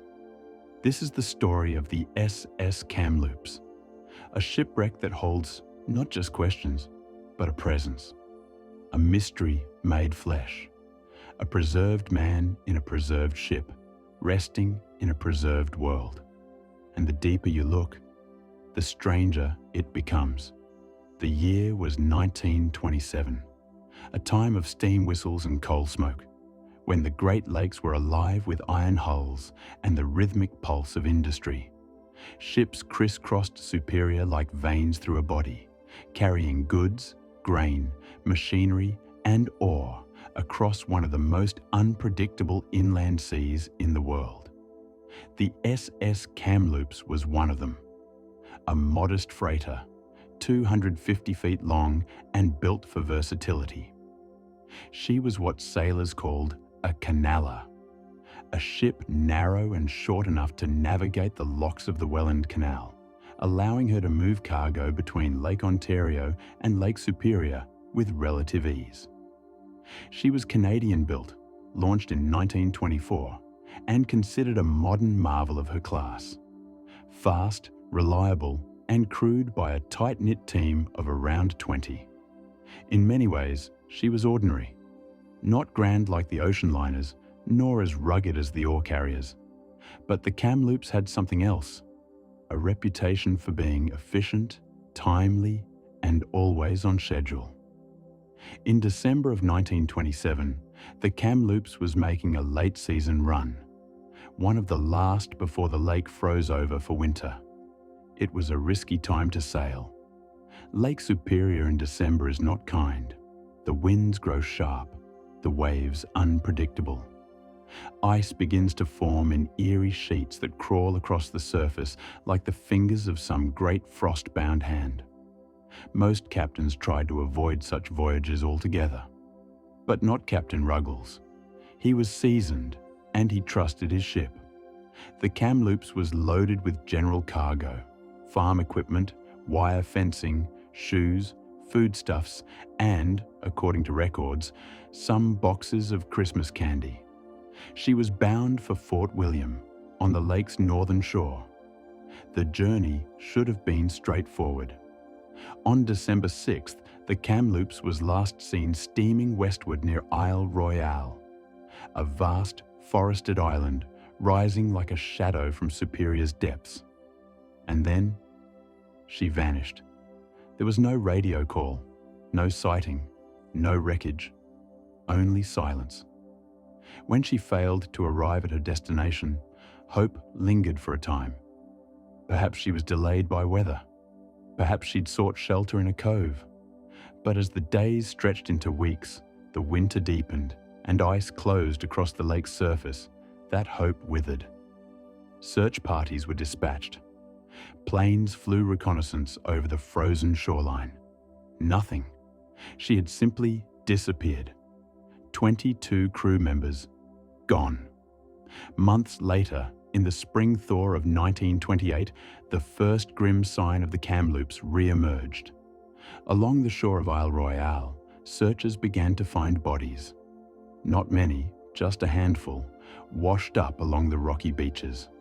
Some were still clad in heavy winter coats. Others were found curled in lifeboats that had run aground. But the ship herself was nowhere to be found. For decades, the Kamloops remained a whispered name on the lake, a ghost freighter, a mystery. Sailors who passed near Isle Royale sometimes spoke of strange sightings, shapes beneath the water, compass failures, odd stillness in the air. But there was no wreck, no proof, until 1977.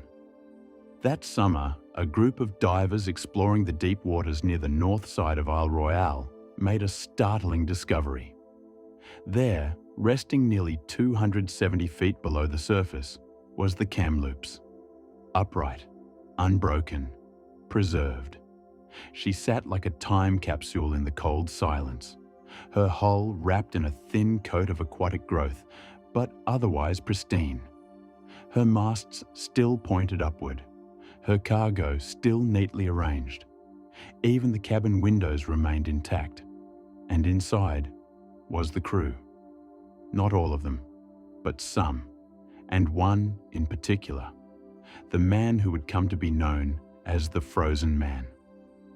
Divers found him in the engine room. He was floating, suspended just above the floor, tilted slightly in the dim light of the submersible lamps, his arms adrift in slow motion. He was fully dressed, work boots, overalls, a belt cinched tight. His skin had turned pale, almost waxy, but his features were unmistakably human. His eyes still in place, his hair still neatly parted. He was not a skeleton, not a shadow of what once had been. He was there, waiting, and for some, watching. The divers who first encountered him described a sensation that went beyond fear. It was reverence, like entering a tomb and meeting a soul that had not yet departed. The conditions in Lake Superior's depths are uniquely suited to preservation. At 270 feet, the water is frigid year-round, often just a few degrees above freezing. The lack of light and oxygen inhibits bacterial decay. And the lake itself, being freshwater, lacks the corrosive salt that so often destroys oceanic wrecks. It's why so many shipwrecks in Superior are still in remarkable condition. But even among those, the Kamloops is different. She is not just intact, she is haunted by the physical presence of those who died with her. And the frozen man remains. He has not been recovered, nor buried, in part because to disturb him feels wrong. Over the decades, divers have returned to visit the Kamloops. Some make the journey as a rite of passage, others out of historical interest. But all report the same thing, that when they reach the engine room and turn their lights to that same silent figure, there is a moment of stillness, a pause, as if time itself waits. Some divers claim his eyes follow them. Others say he seems to shift ever so slightly, not with the water, but with intention. There is, of course, no evidence for this. And yet, few who have seen him are quick to laugh it off. They speak quietly of their experience, and many choose not to return. The Kamloops has become more than a wreck. She is a memorial and a warning, and in the silence of the deep, she keeps her secrets. But what exactly happened? How does a ship, in the prime of its life, with no reported faults, simply vanish without a trace? The most accepted theory is that she was caught in a sudden winter storm. December on Superior is infamous for violent squalls, bursts of wind and snow that can whip up waves 20 feet high in a matter of minutes. If the Kamloops was near Isle Royale when such a storm hit, she might have been overwhelmed, taken on water, or capsized while trying to reach shelter. But if that were the case, why was she found intact? Why were her lifeboats used? Yet so few crew ever made it to shore. Another theory suggests icing. In frigid conditions, waves that crash across a ship's deck can freeze almost instantly. Over time, the accumulating ice can weigh down the superstructure, making the ship top-heavy and vulnerable to capsizing. It's a known hazard in Great Lakes shipping, and more than one vessel has succumbed to it. But again, the Kamloops was found upright, not capsized, not broken. Her cargo was still stowed, her lifeboats launched. It was as if she had settled slowly to the bottom, as if placed there. Some propose a more chilling idea, that the Kamloops might have been disabled, her engines failing, her rudder jammed, and drifted helplessly into the rocky shoals near the island. In such a scenario, the crew may have realized too late that they were stranded. Cold, exposure, and starvation could have claimed them one by one. Those who tried to row to shore may have died from hypothermia. Those who remained may have died in their bunks. But if so, why did no distress signal go out?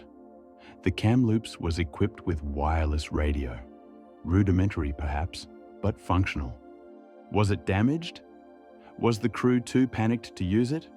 Or is there another possibility? Isle Royale is a strange place. Remote, densely forested, and isolated even in summer. Local lore speaks of the island as cursed. An Anishinaabe legend tells of spirits who dwell beneath the water, beings who lure ships toward the rocks and silence the cries of those who call for help. The island has seen its share of disappearances, of oddities, of tales passed down in hushed tones. Fishermen speak of lights beneath the waves, of sudden silences in the wind. Could the Kamloops have run afoul of something older? Something not bound by charts or compasses? It sounds like fiction. But when you float there, above the wreck, when you peer down into that twilight blue and see her resting there, perfectly still, perfectly preserved, it does not feel like a normal place. And when you enter the engine room, and see him, the man who never surfaced, the man whose story ended in a single frozen moment. You begin to wonder, what did he see in those final hours? Was it cold that took him? Was it fear? Was it something else entirely? We will never know his name, not for certain. There is no ID tag, no recovered logbook to tell us who he was.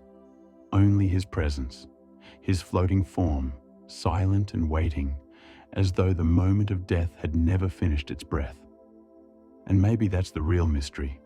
Not what happened to the ship, but what remains. A man, unburied, untouched, suspended in time. The Kamloops is now part of Isle Royale National Park, protected, monitored, and legally preserved as a cultural artifact. But it is also something more, a reminder that history does not always fade, that stories do not always end in tidy conclusions. Sometimes they remain open, drifting, floating, just beneath the surface, waiting to be seen, waiting to be remembered. And as long as the lake stays cold and the currents stay still, he will be there, watching, not haunting, just being. And so the SS Kamloops remains one of Lake Superior's most enduring enigmas, not because she disappeared, but because she came back, intact, preserved, and with her, a single soul who still lingers beneath the waves, not forgotten, not lost, just there.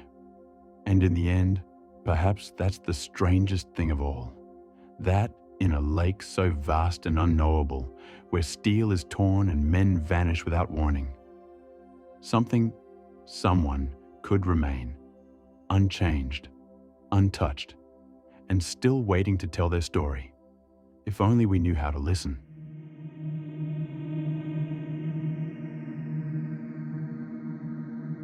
Story 9. The Vasa, a sunken time capsule.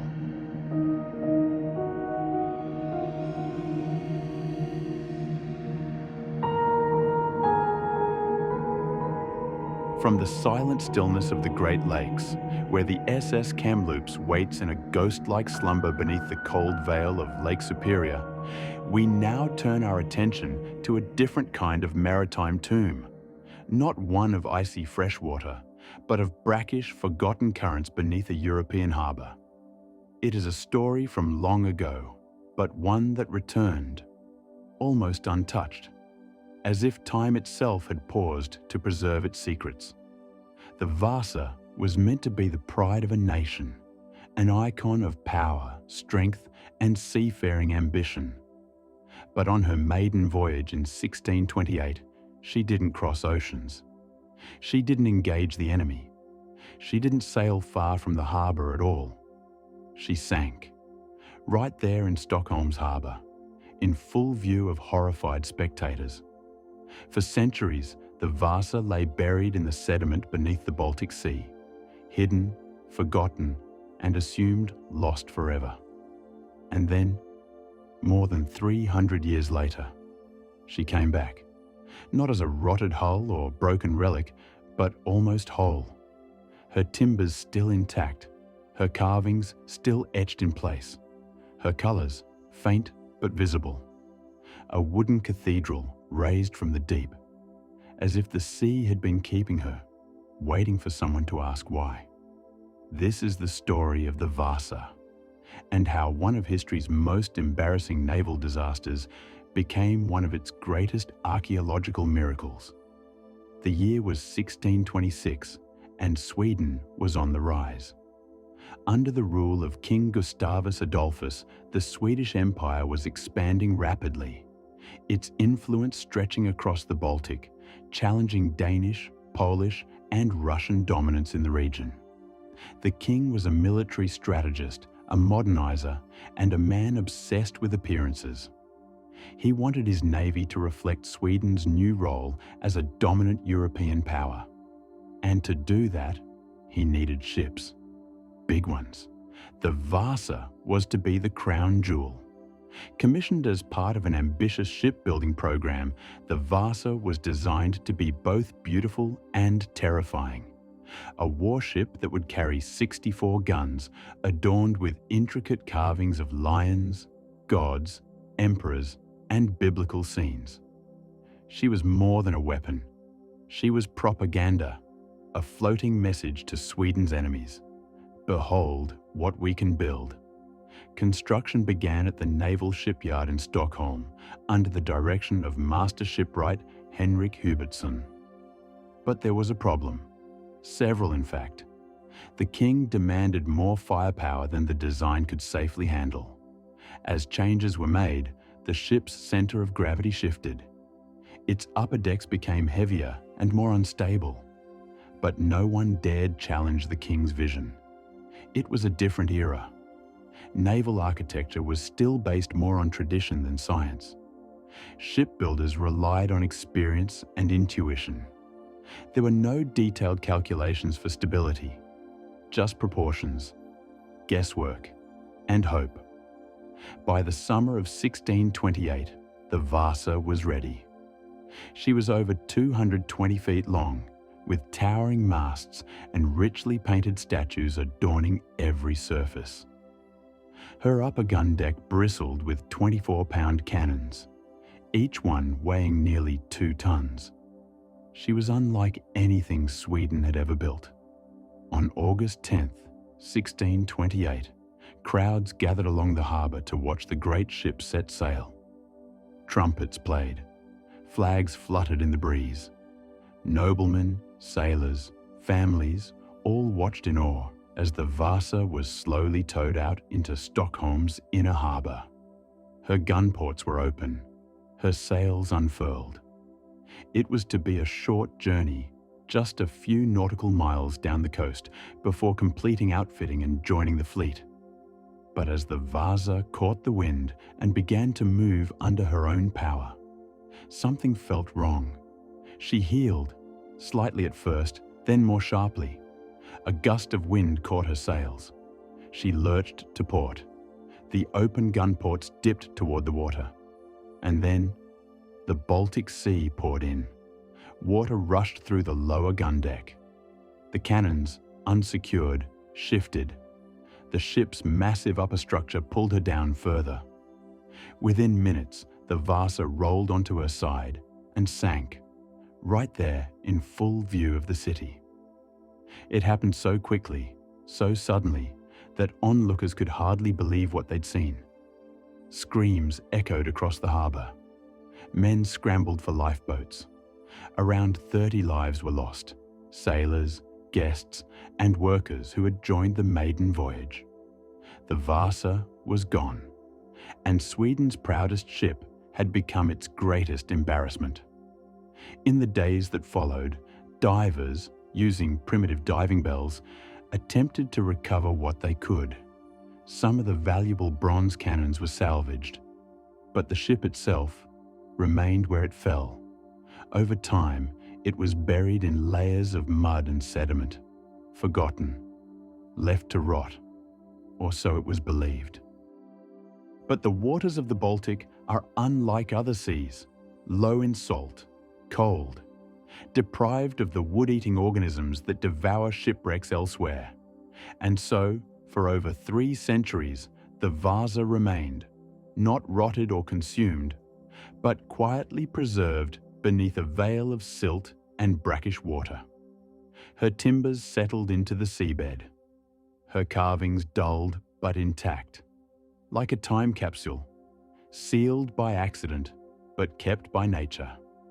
It wasn't until the 1950s that someone went looking for her again. Anders Franzén, a Swedish engineer and amateur naval historian, had a theory. He believed the Vasa had not been destroyed by time, but protected by the conditions of the Baltic Sea. Armed with historical charts, sonar equipment, and sheer determination, he spent years combing the harbour floor, dragging a homemade core sampler across the mud. It was slow work, muddy, thankless. But in 1956, something changed. His sampler came up with a piece of black oak, old, waterlogged, but unmistakably shaped by hand. Then another, then a fragment of carved wood, and soon, the outline of the wreck itself. Divers were sent down. What they saw stunned them. The ship was there, upright, mostly intact, the wooden sculptures still in place, the gun decks preserved. Even parts of the rigging remained. The Baltic had done what no museum could. It had hidden the Vasa and saved her. Plans were drawn up to raise the wreck, a monumental task involving cranes, pontoons, cables, and months of preparation. In 1961, after over 330 years underwater, the Vasa emerged into the daylight once more. Water poured from her hull like tears. Barnacles clung to the wood. Mud dripped from every beam. But beneath the grime was something astonishing. A ship from the 1600s, preserved in near original condition. It wasn't just a wreck. It was a window into the past. A three-masted cathedral of wood, iron, and ambition. A museum locked in time. What followed was one of the most extensive archaeological projects in maritime history. Every piece of wood, every nail, every object found inside the ship was catalogued, studied, and preserved. Leather shoes, tools, coins, even food. Whole barrels of meat still sealed in brine. The remains of those who perished were gently recovered and laid to rest, with modern forensics attempting to reconstruct their final moments. Scientists studied the construction techniques. Historians analyzed the decorations, which mixed Norse mythology with Roman imagery, biblical stories, and imperial symbolism. The Vasa wasn't just a warship. It was a floating canvas of the Swedish state, its anxieties, its beliefs, its hopes. But the ship also told another story, a cautionary tale about hubris, about the dangers of unchecked ambition. The Vasa was top-heavy because the king demanded more guns. Stability tests were either ignored or manipulated. Those who knew better stayed silent. And so, the ship that was meant to project power collapsed under its own weight. Today, the Vasa resides in a purpose-built museum in Stockholm, housed in a dimly lit structure designed to mimic the cool, damp conditions that preserved her for so long. Visitors walk among towering timbers. They look up at the looming hull.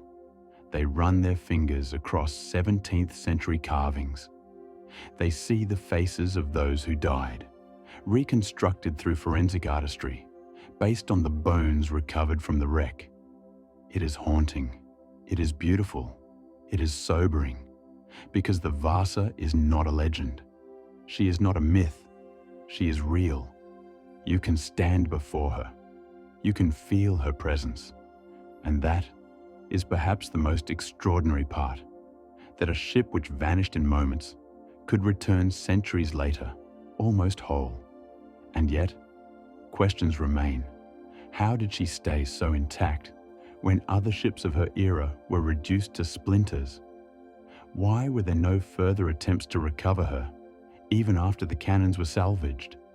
And is it possible that we may one day find others like her, hidden in the cold, low-oxygen pockets of forgotten seas?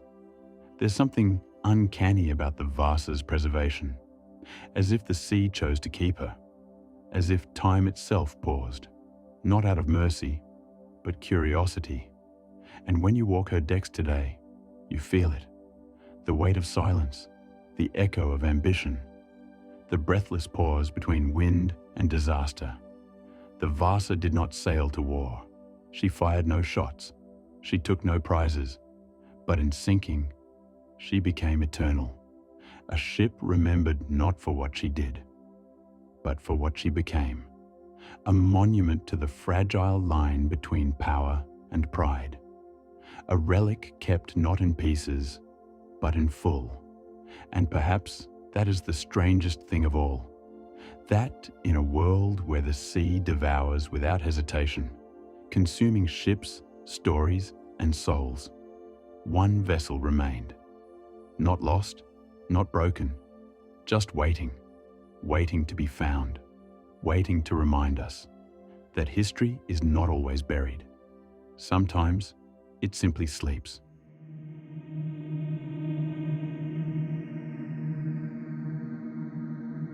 Story 10. The SS Andrea Doria collision.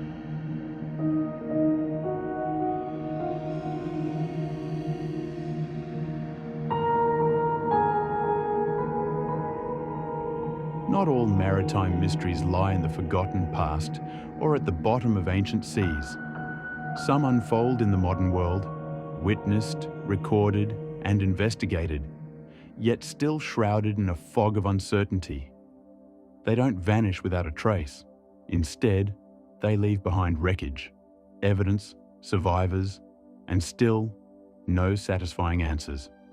One such case occurred not centuries ago, but within living memory, in an age of radar, radio, and transatlantic travel. A time when great ocean liners ruled the seas with confidence and elegance, when a shipwreck seemed like a relic of another era. And yet, on a quiet summer night in 1956, two giants of the sea crossed paths in the darkness. Only one would survive. This is the story of the SS Andrea Doria, a luxury liner known for her beauty, her engineering, and her untimely end. But while the collision that sank her is a matter of record, what truly caused that fateful impact? And why, even now, do theories continue to surface? Theories that suggest there may be more to the story than anyone has dared to admit. Let's step into the fog and retrace the final voyage of the Andrea Doria. She was called the pride of the Italian line, a post-war marvel of engineering, elegance, and national pride. The Andrea Doria was more than just a ship. She was a symbol of rebirth, of resilience, Italy's floating ambassador. Launched in 1951, she was 697 feet long and capable of carrying over 1,200 passengers. Her interiors were filled with Italian art, sculpture, and fine furnishings. Her decks were expansive, her cabins luxurious, her design a blend of safety and style. She had been built in the wake of war, a time when much of Europe lay in ruins. For Italy, the Andrea Doria represented a return to the world stage, a promise that the old elegance of ocean travel could be reborn. And for 5 years, she delivered on that promise. She crossed the Atlantic dozens of times, ferrying diplomats, celebrities, and vacationers between Genoa and New York. She was beloved by passengers and crew alike, not just for her beauty, but for her stability, her modern features, and her reputation for comfort. But beneath the polish, there were whispers. She listed slightly to one side, even in calm water. Her lifeboat arrangement left questions, and some mariners quietly wondered whether her radar systems, newly installed and state-of-the-art, might give a false sense of security. Still, the Andrea Doria was considered one of the safest ships afloat, until the night she wasn't. It was July 25th, 1956. The Andrea Doria was nearing the end of her voyage, on the final night of a 9-day crossing from Italy to New York. She carried 1,134 passengers and 572 crew. Among them, vacationers, immigrants, honeymooners, and entire families seeking new beginnings in America. The weather had been fair throughout the journey, until that evening. As the ship approached the waters off Nantucket, just south of Cape Cod, a thick fog rolled in. The Atlantic, on summer nights, is known for it.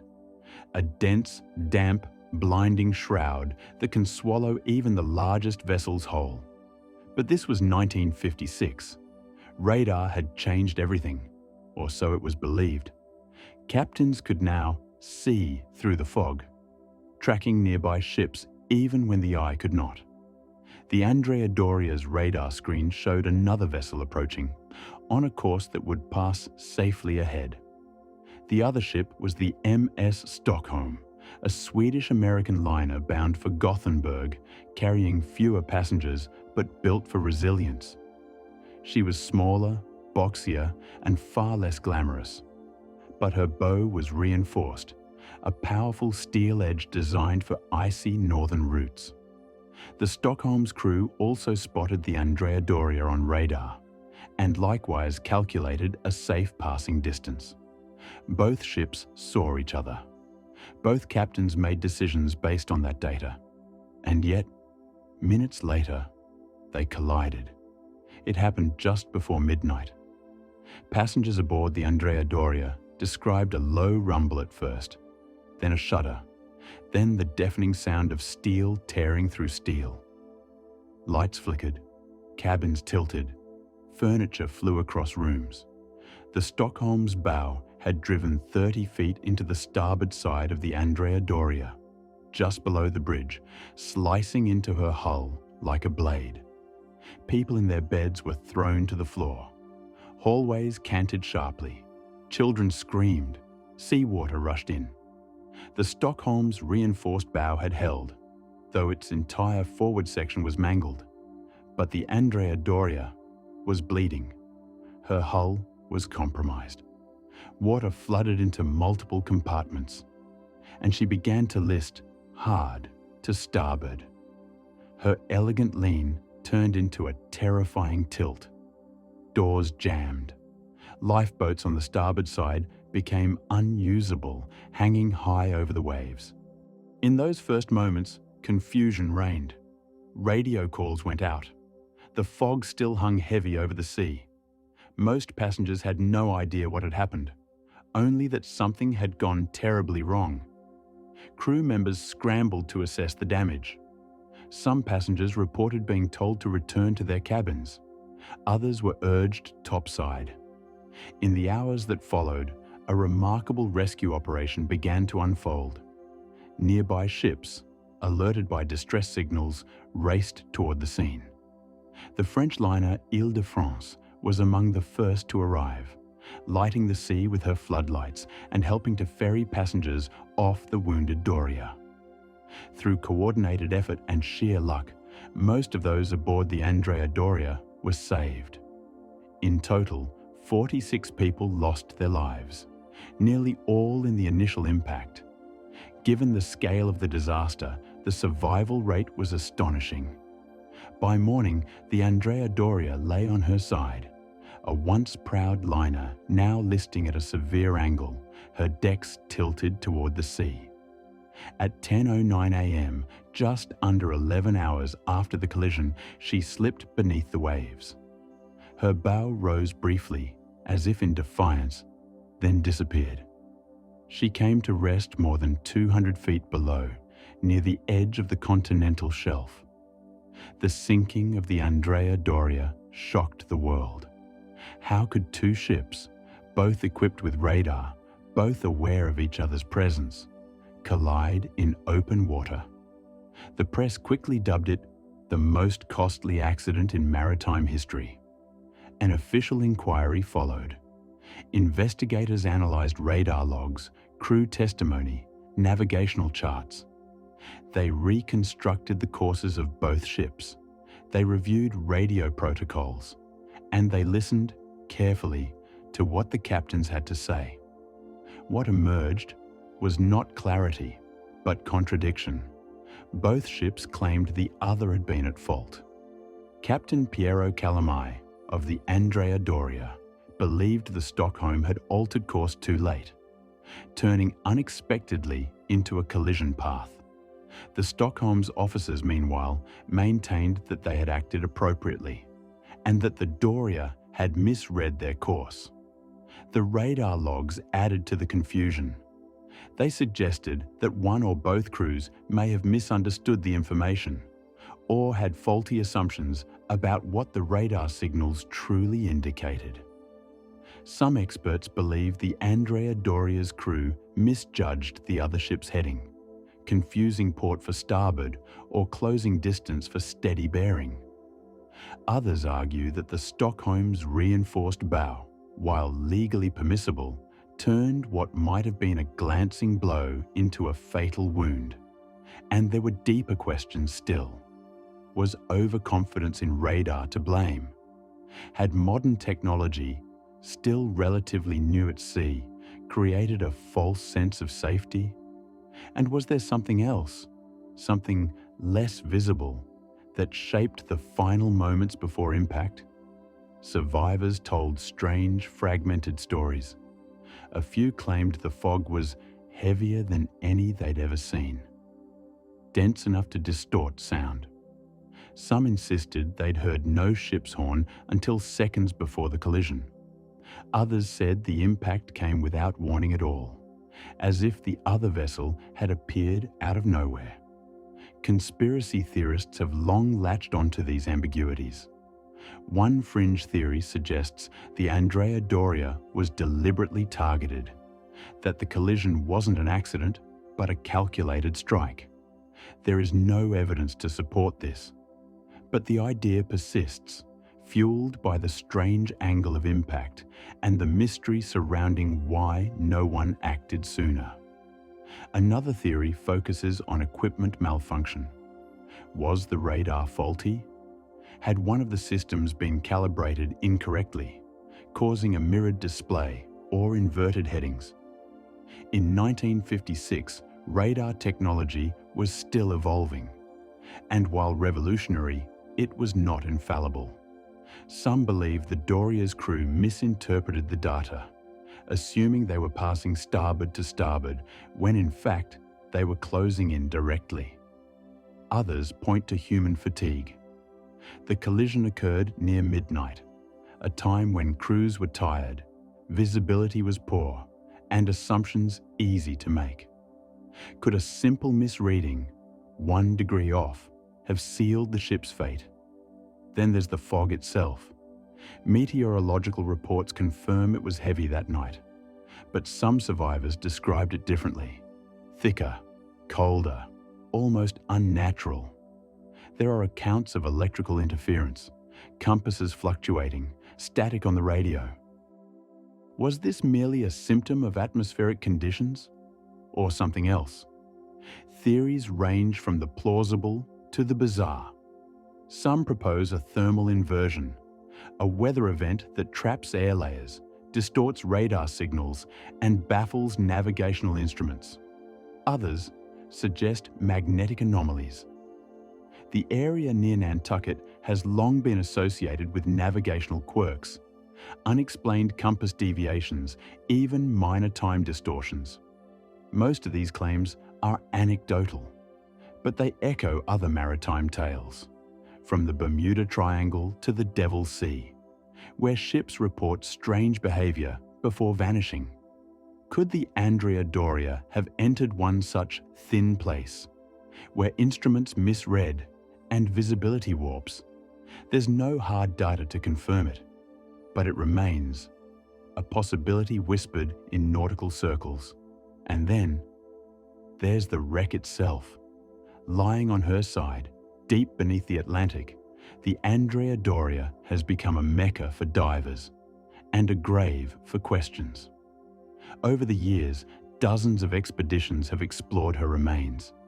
Some seek artifacts, pieces of her once grand interior. Others hope for answers, clues to what happened that night. But the wreck is treacherous. Depth, currents, and structural collapse have claimed the lives of multiple divers. She is not an easy sight, nor a welcoming one. And in recent decades, she has begun to deteriorate.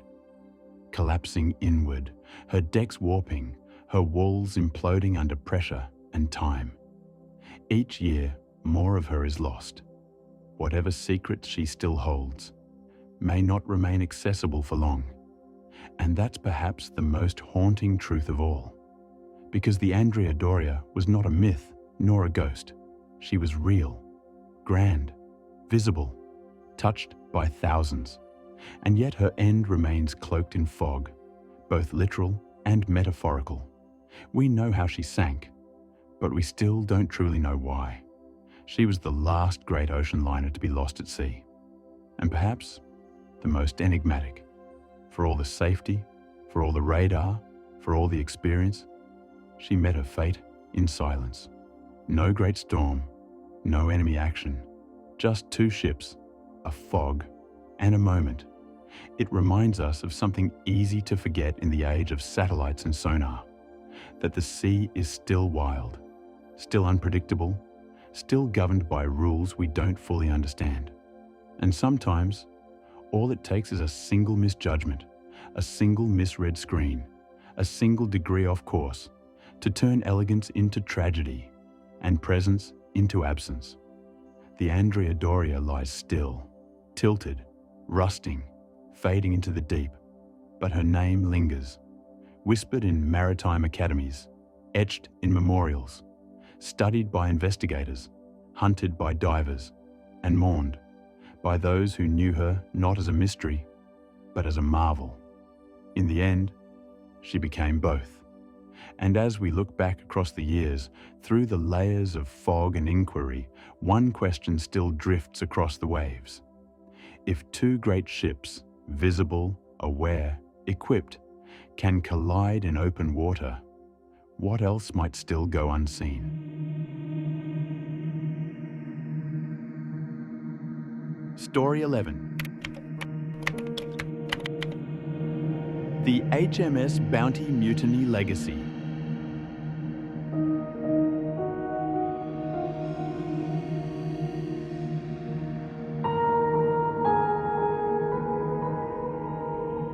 From the grey silhouettes of fog-bound ships off the coast of Nantucket to the silent wreckage beneath the North Atlantic, we've seen how even the most technologically advanced vessels can vanish or falter when the sea demands it.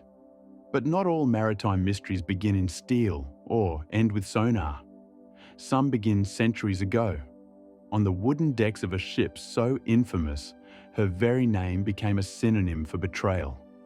Her wreck was never found. Her story never truly ended.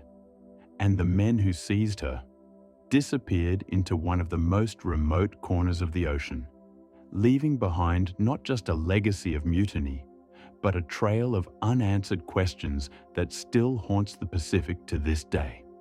We now journey back to the year 1789, to the South Seas, to the shadow of Pitcairn Island, and to the story of His Majesty's armed vessel, the HMS Bounty.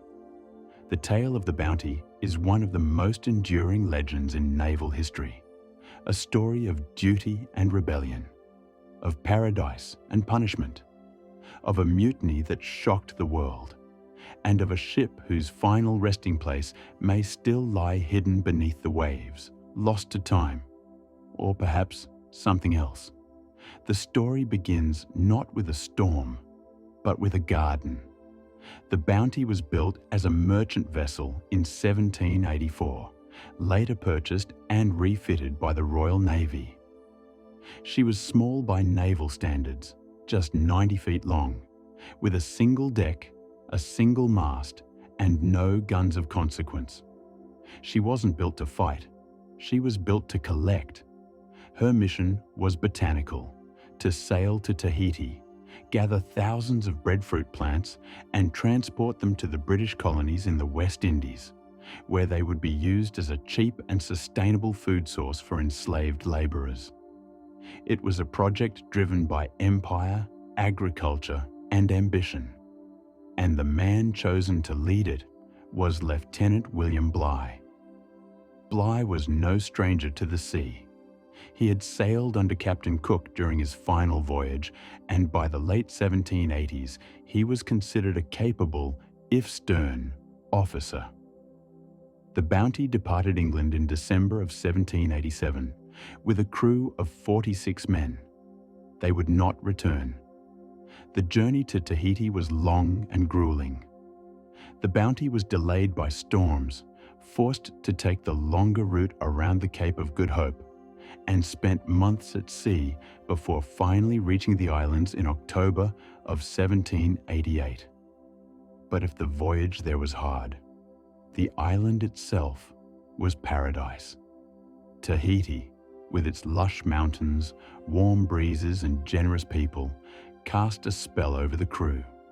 They spent 5 idyllic months there, tending to the breadfruit and forming bonds, personal, cultural, and romantic, with the local community. Some of the men fell in love. Others simply fell in love with the island. And when the time came to leave, not all of them were ready. On April 4th, 1789, the Bounty set sail from Tahiti, its hold filled with more than 1,000 young breadfruit plants. But just 3 weeks later, the mission would fall apart.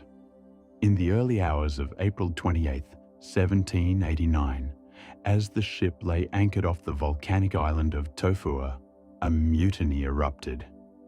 Led by Fletcher Christian, the ship's master's mate, a group of discontented sailors took control of the vessel. Bligh and 18 loyal crew members were cast adrift in a small open launch with limited supplies and no charts.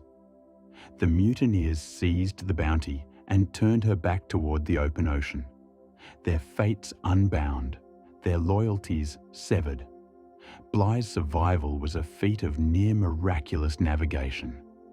With only a sextant and a pocket watch, he sailed the launch over 3,600 nautical miles to the Dutch port of Timor, a journey that took 47 days and cost only 1 life. But for the mutineers, the story took a stranger turn. Some attempted to settle on the island of Tubuai, but were met with resistance from the local population.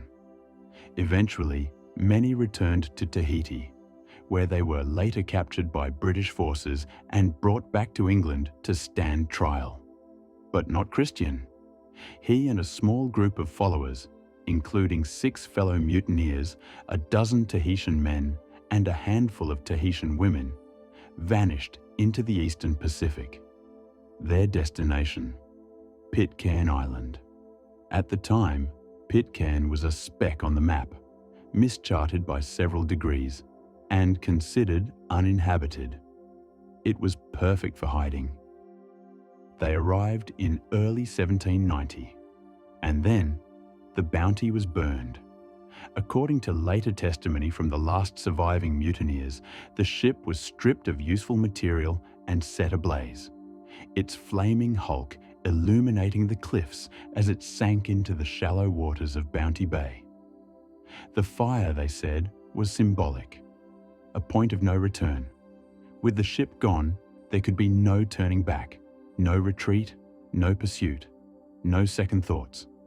The mutineers would live or die on the island, and for many, it would be the latter.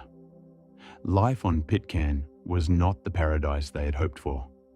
Tensions flared between the British and the Tahitian men, driven by jealousy, violence, and the lopsided distribution of power. Within just a few years, nearly all of the original mutineers were dead, killed in violent confrontations or by each other.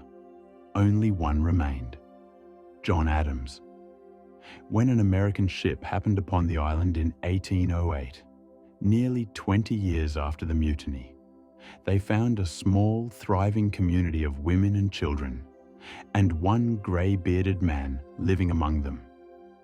Adams had survived the bloodshed, taken on the role of leader, and raised the next generation with a blend of English Christianity and island tradition. He spoke freely of the past, but the Bounty itself was gone, lost beneath the waves, in a bay that still bears its name. And yet, the story doesn't end there. Over the centuries, the Bounty has been both legend and ghost. The site of the wreck was presumed, but never precisely known. For years, it was believed that the remains had either decayed beyond recognition or been buried beneath the sands and coral of the bay. Divers returned to Bounty Bay again and again in 1957, in 1983, in 2005, and beyond. Each time, they expected answers. Each time, the results were fragmentary, elusive. Some recovered bits of iron ballast, a rudder pintle, anchors possibly, a piece of copper sheathing, enough to suggest a wreck had been there, but never enough to confirm it, and never enough to close the story. The mystery only deepened with time, because while the ship's skeleton may lie hidden in the bay, there are those who believe it isn't there at all, that it was moved or lost elsewhere, or that it never truly sank where they said it did. The local law and the records don't always align. Some suggest the Bounty was beached, not burned, that its hull was broken up and hidden. Others claim the ship was not fully destroyed, that parts of it were used to construct buildings, even boats, and later vanished into trade routes that led away from the island. And then, there are the stranger accounts. Stories passed down through the generations. Tales of visitors to the island who met with misfortune. Ships that anchored in Bounty Bay and suffered sudden calamity. Divers who came in search of the wreck, only to experience equipment failures, disorientation, or worse. One modern expedition in 2003 reported a series of strange magnetic anomalies near the suspected wreck site. Their instruments malfunctioned. Their compasses spun. Electrical gear began to fail for no apparent reason. One diver described it as a kind of underwater static, a field that made the body feel heavy, the head foggy. They left without recovering any new artifacts. Others reported hearing sounds underwater, faint like whispers, as if the ocean itself was holding a grudge. Of course, skeptics dismiss these claims as fiction, the byproduct of deep-sea nerves or the romantic haze that surrounds any shipwreck of renown.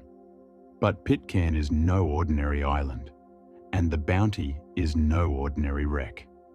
The island itself is among the most remote inhabited places on Earth, over 3,000 miles from the nearest continent.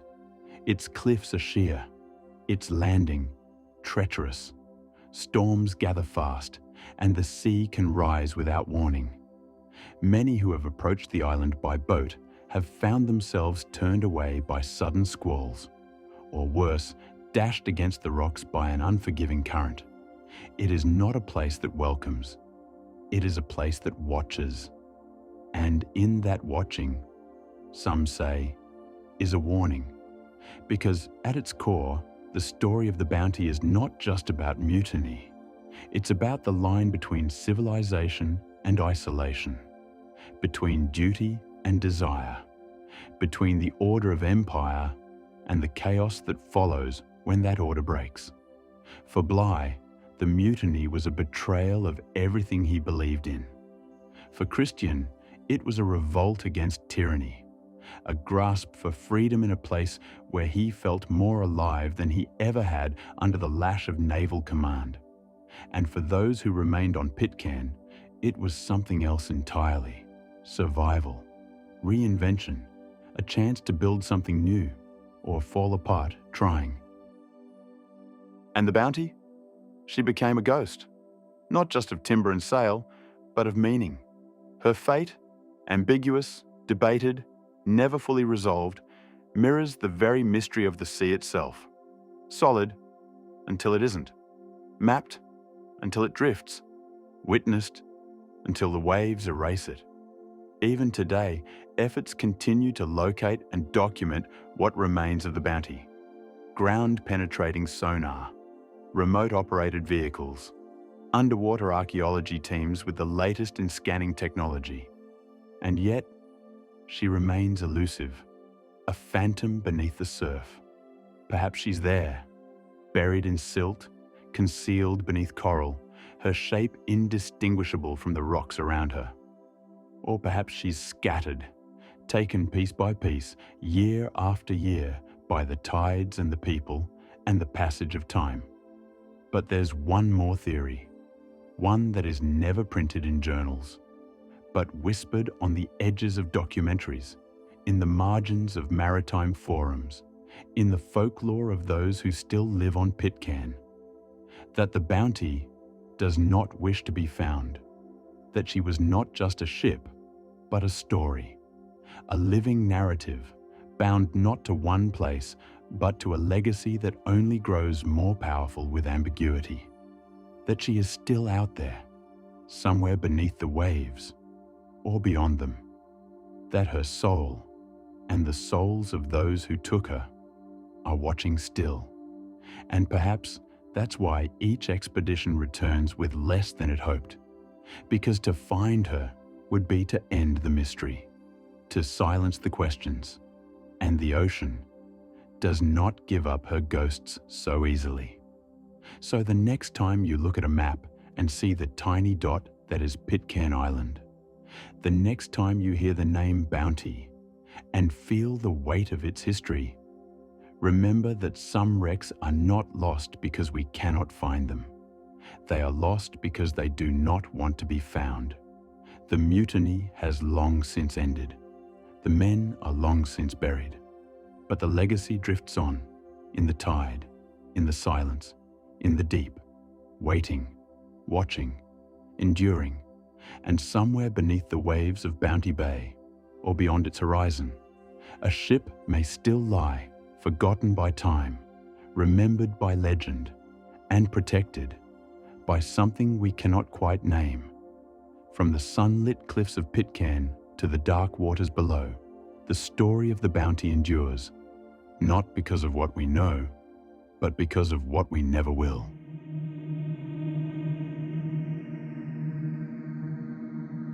Story 12.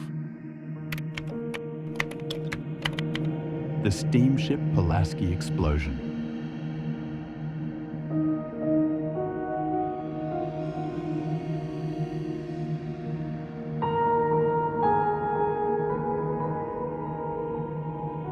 From the lonely shadows of Pitcairn Island, where the legacy of the Bounty drifts between fact and folklore, we now sail to the shores of the American South, to a tragedy far less known, but no less haunting. This is the story of the steamship Pulaski, a vessel once hailed as a marvel of modern travel, reduced to twisted iron and broken lives in a single night. An 1838 disaster that would go on to be called the Titanic of the South. But the Pulaski's tale doesn't end with its sinking.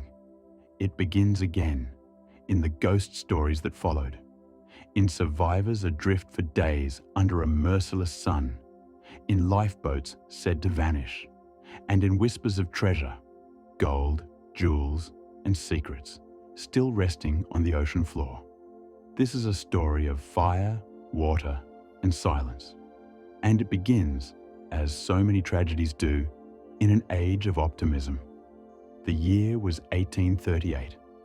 America was young, and ambition surged through its rivers and coasts. Steam travel had become the symbol of progress.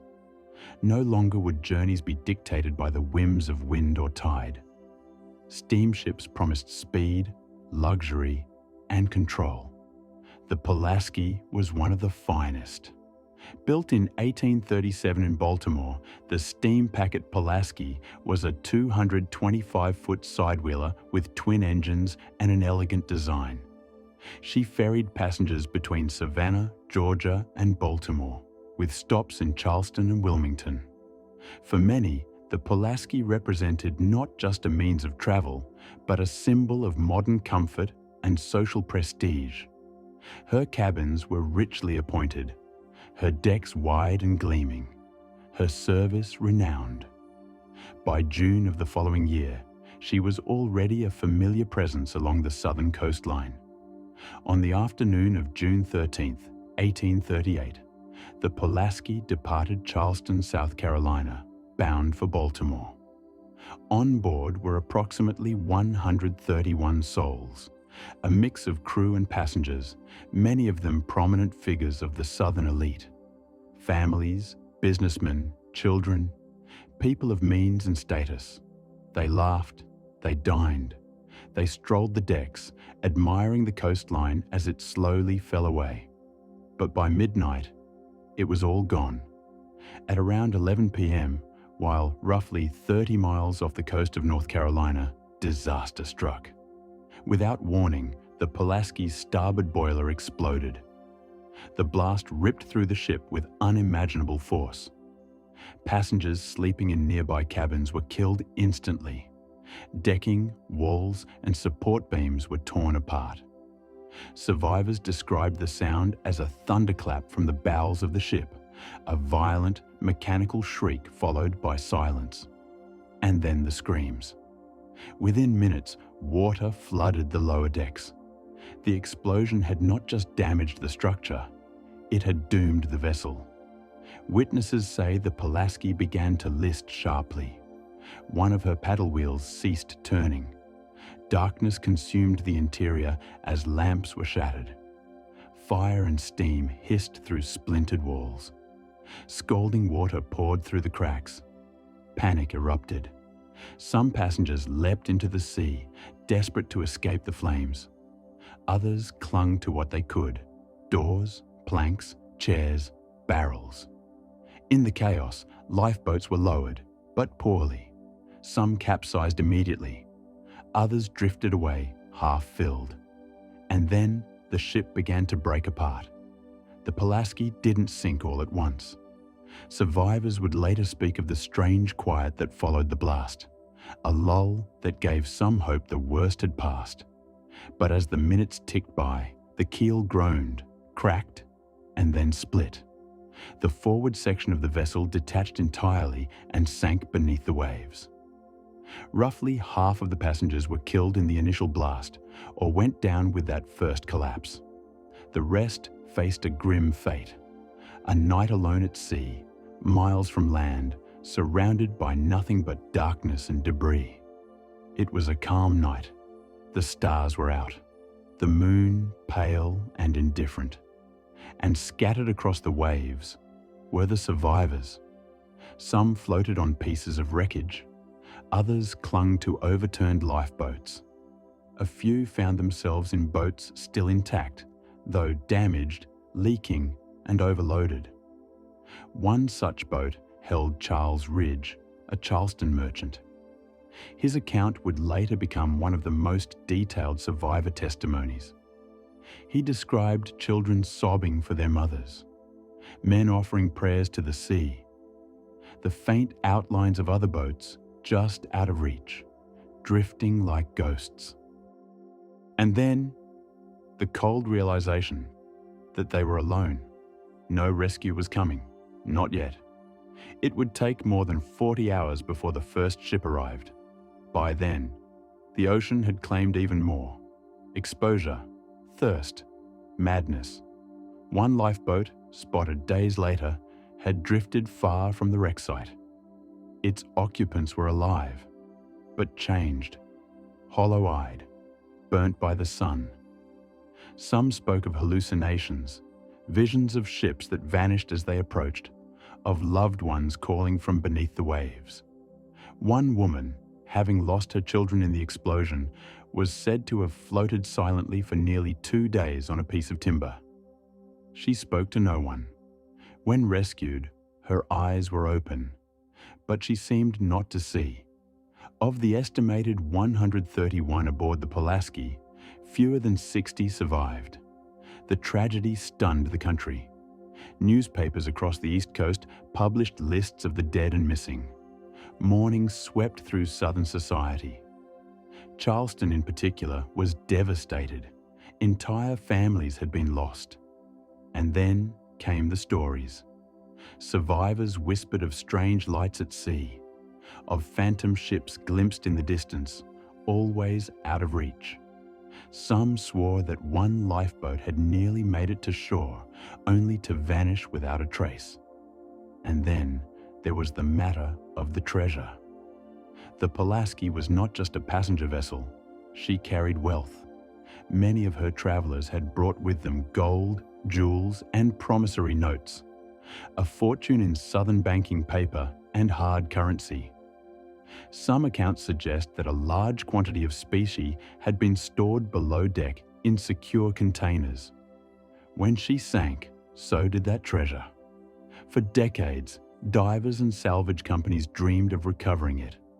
But the wreck's exact location remained elusive. Until recently.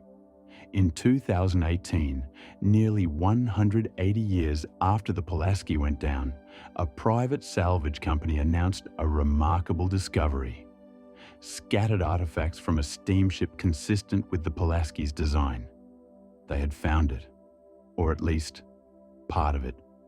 Gold coins, watch faces, deck fittings, copper fastenings stamped with a Baltimore Foundries mark. All retrieved from a site 40 miles off the coast of North Carolina. The debris field was large, spread out, as if the ship had shattered, and that fits the accounts. But what drew even more attention was what followed. Reports that some artifacts seemed strange. Divers described an unusual stillness at the site. Equipment would flicker. Compasses spun unpredictably.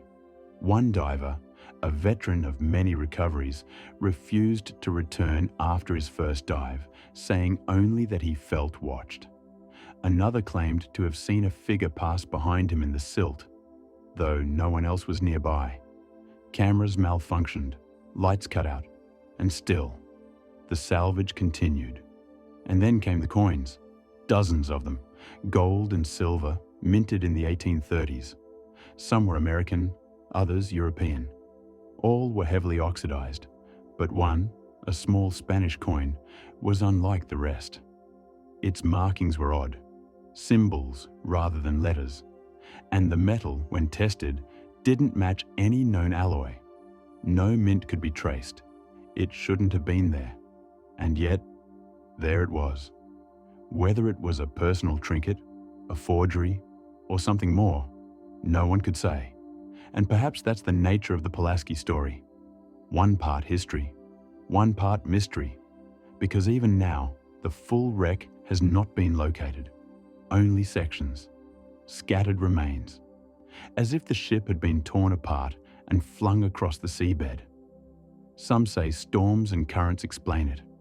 Others wonder if the Pulaski was never meant to be found.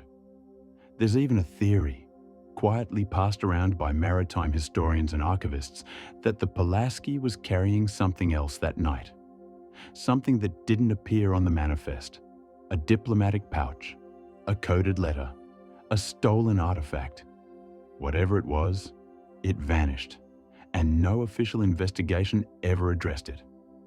What we do know is that the Pulaski exploded in the middle of the night, that over half her passengers died, that some drifted in silence for days, staring into nothing, that a few survived, and that deep beneath the surface, her remains still rest, quiet, waiting. The Pulaski has been called the Titanic of the South, but perhaps that's too neat a label, because while the Titanic sank in freezing waters and was found in one piece, the Pulaski scattered, vanished, fragmented into 1,000 questions. And like so many maritime mysteries, her story lingers not in what we know, but in what we can never quite explain. In the flicker of a lantern seen across the waves, in a coin that doesn't belong, in the shape of a ship, broken, silent, and watching, rising in the minds of those who dare to remember. And somewhere, off the coast of North Carolina, 40 miles from the comfort of land, beneath currents that never rest, a ghost ship waits.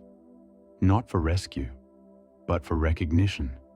For someone to ask not just how it sank, but why it hasn't let go.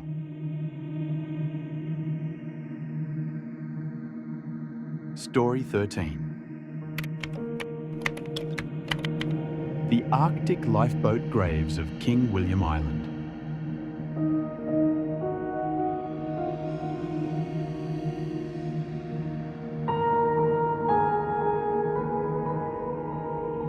From the warm waters off the Carolina coast to the faint outline of a broken ship drifting in moonlight, we now journey far north into a place where the sea hardens into glass and silence clings to every breath like frost, to the Arctic, a realm where day and night blur into endless cold, and the land remembers everything, but not in words, in relics, in bones, in frozen whispers sealed beneath the snow. This is where another maritime mystery waits, one older than the Pulaski and more chilling than most. It begins not with a ship lost at sea, but with what was found on land.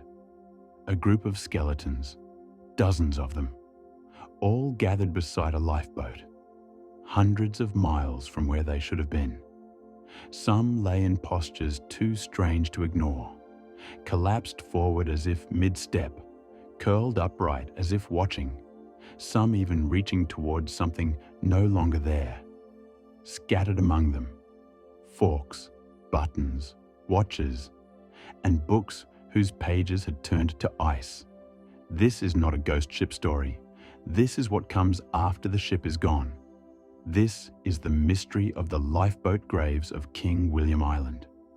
It's a story carved into the ice and stained into the tundra with something far colder than blood: abandonment. In the spring of 1859, a search party under the command of Lieutenant William Hobson was making its slow and painful way along the desolate northern coast of King William Island. It had been over a decade since the disappearance of Sir John Franklin's expedition, the largest and most ambitious attempt ever mounted to chart the last unknown portion of the Northwest Passage. Franklin had departed England in 1845 with two ships, HMS Erebus and HMS Terror. Equipped with the most modern instruments of the time, steam engines, reinforced hulls, and provisions for years, including 8,000 tins of preserved food, the expedition had every appearance of security and strength. But then, nothing. For years, not a single word reached home. And as concern turned to fear, Britain launched search after search. Naval officers, Arctic explorers, whalers, even civilians drawn by fame or haunted by duty. One of those was Hobson. And in May of 1859, near a desolate bend of the coast, Hobson's men came upon something strange. It wasn't a wreck. It wasn't the ships. It was a lifeboat. Not floating, but resting on wooden sledges, dragged across the ice and left on shore, carefully propped upright. Inside were two skeletons. One reclined at the stern, as if laid to rest like a passenger. The other was curled awkwardly, face pressed to the side of the boat, arms clutched around its midsection. The cause of death? Unclear. But that wasn't all. Around the lifeboat were scattered human remains. Bones picked clean by time, arranged in ways that made no sense. Some with flesh still frozen to them, others with limbs missing, but cleanly cut, not torn, not shattered, neatly severed. And amid the frozen remnants of lives long gone were strange items. Silver forks and spoons with initials etched into their handles. A copy of the Vicar of Wakefield, its pages frost-bitten but intact. Two watches, both stopped, not by water, but cold. And cloth, thick navy wool, frozen in place, fused to the bones it once clothed. These were no accidental remains. This was not an ordinary grave. This was a tableau, something deliberate, something left behind not just by time, but by choice. Who were they? Why had they gathered here? And how did so many perish? Not at sea, but on foot, in the middle of nowhere. To understand the lifeboat graves, we must go back to the beginning, to the fateful journey of HMS Erebus and HMS Terror. In the summer of 1845, 134 men set out from England in search of glory and geography, to chart the final link of the fabled Northwest Passage, the sea route connecting the Atlantic and Pacific through the Arctic. The expedition was led by Sir John Franklin, a veteran polar explorer, well into his 60s, returning to the ice for what would be his final command. The men were prepared for a multi-year voyage. The ships were reinforced against ice and loaded with coal for steam engines, along with supplies of food, clothing, medicine, tools, and more. They vanished somewhere in the vast white silence between Lancaster Sound and King William Island. The last confirmed sighting came from whalers who saw them in Baffin Bay in July of 1845, still heading west. After that, silence. In 1848, the first rescue missions were launched, but none found the ships. It would be another 11 years before evidence of what happened began to emerge. And by then, it was too late. What the rescuers found, in fragments, journals, and shallow graves, was a slow-motion catastrophe. At some point in 1846, both ships became trapped in thick pack ice just off the northwest coast of King William Island. They would remain locked there for over a year and a half. A note later discovered in a stone cairn revealed that Sir John Franklin died on June 11, 1847. It gave no cause. It simply marked his passing. By April of 1848, with both ships still frozen and 24 men already dead, the surviving 105 officers and crew abandoned their vessels and set off on foot, attempting to march south along the island's western coast toward Back River, where they hoped to find help or at least reach a known trade route. They never made it. Instead, their trail grew colder with every step. Bones and boot soles, knives and combs, scattered along the coast like breadcrumbs, no one ever followed. Until Hobson found the lifeboat. The boat had been dragged overland, hundreds of pounds pulled by sheer manpower through snow and over ice ridges for miles. Why? Was it meant as a sled, a makeshift shelter? Or was it all they had left, the last remnant of their vanished ships? Inside were items that raised even more questions. Why were silver forks and buttons carried so far from the ship? Why bring books, but no extra clothing?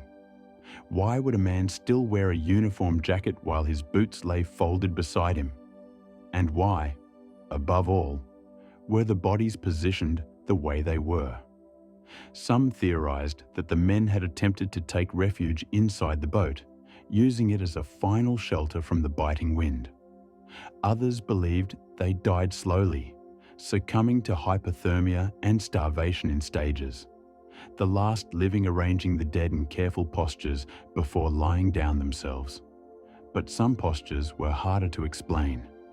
One body was found sitting upright, knees bent, head tilted forward as if listening. Another was draped across the edge of the boat, not fallen, but posed. And then there were the severed limbs. Some skulls had been cracked open, ribs exposed, not by time, but by force. At first, these details were glossed over. Polite society in Victorian England did not wish to consider what they implied. But rumours spread quickly. Cannibalism. By 1854, Scottish explorer John Ray reported speaking with Inuit hunters who claimed to have found bodies of white men on King William Island, bodies with signs of violence, broken bones, burned flesh, cooked meat. When Ray reported these findings to the Admiralty, the public recoiled. The notion that British naval officers, paragons of discipline and honour, could have resorted to such savagery was unthinkable. But the evidence grew harder to ignore. And then came the bones. In the 1980s and 1990s, archaeological teams conducted detailed forensic studies of the remains found at several sites along the Franklin route, including the lifeboat location. Many bones showed signs of cut marks, clean incisions made with metal blades.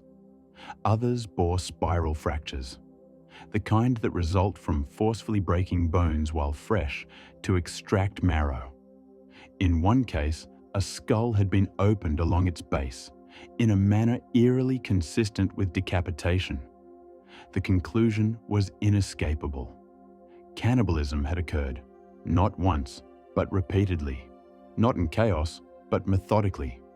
A slow unraveling of civility, not born of madness, but of survival. The men of the Franklin expedition did not die all at once. They died in stages, cold, starved, alone, and in their final hours, something ancient returned to them. Not evil, not sin, but instinct. And perhaps something else, because some of what they carried made no sense. A boot full of tea leaves, a single spoon carved from whalebone, a button box containing human teeth. One man wore 2 watches, both stopped at different hours. Another was buried clutching a Barlow knife wrapped in red flannel. Were these simply remnants of identity, tokens of comfort, or something more? We may never know. Even now, the Arctic yields its secrets slowly. In 2014 and 2016, the wrecks of HMS Erebus and HMS Terror were finally discovered, astonishingly well preserved in the icy waters of the Queen Maud Gulf and Terror Bay, respectively. Inside were artifacts frozen in time, dishes still stacked, tables set, a captain's desk undisturbed. But even these finds brought more questions. Why were the ships separated? Why was Terror found 60 miles from Erebus? And what happened between the moment they were abandoned and the moment they were not? Because one of the most disturbing possibilities is this: that some men returned to the ships, that even after marching south, they circled back, desperate, disoriented, or drawn by something left behind. Inuit testimony supports this. Stories of men seen wandering alone, of fires on the horizon, of eerie singing in the distance, long after the expedition was believed to be dead. And then, silence again. A silence broken only by the wind across the tundra, and the shape of a lifeboat, frozen in place, waiting for a rescue that never came. What remains today of the lifeboat graves is not much. The skeletons have been removed for study, the artifacts housed in museums, the boat itself slowly swallowed by the land. But the memory lingers, in the soil, in the stories passed down by Inuit elders, and in the photographs, black and white images of bones in frozen repose, eyes long gone, but still seeming to stare, mouths open in quiet mid-breath. A lifeboat in the middle of the Arctic, a final monument to something no map ever charted. Not the passage, but the price. What drove these men to march across ice, dragging a boat behind them? What did they hope to find? And what found them? Some say it was simply nature, ruthless, indifferent, unmoved by human ambition. Others whisper darker things, that the Arctic does not forget, that the land has a spirit, a presence that does not welcome intruders, and that once you enter its silence, it watches. There are stories among the Inuit of shadow creatures, spirits that mimic the living, that follow footsteps in the snow, that whisper just beyond hearing. No Western explorer ever took them seriously, until they were gone. So what was it really that left those men arranged like that? Was it a fellow sailor, too far gone to remember names, but trying to offer dignity? Was it madness, a ritual, or something older, buried in the ice, using the last living hands to shape a final scene. We may never know, but the image lingers. A lifeboat, dozens of bones, silverware and silence, and a place on the map where two ships were meant to pass through. But only questions came back. The mystery of the lifeboat graves on King William Island remains one of the most haunting chapters in maritime history. It isn't about what sank, it's about what survived. For a time. Enough to leave behind a scene so still. It feels like a message, not to the Arctic, but to us. A warning carved in frost, that the sea is not always what swallows you. Sometimes, it's the land.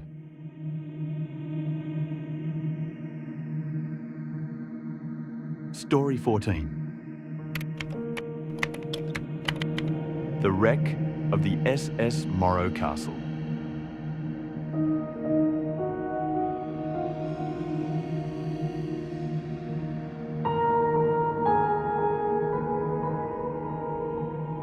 The mystery of the lifeboat graves on King William Island remains one of the most haunting chapters in maritime history.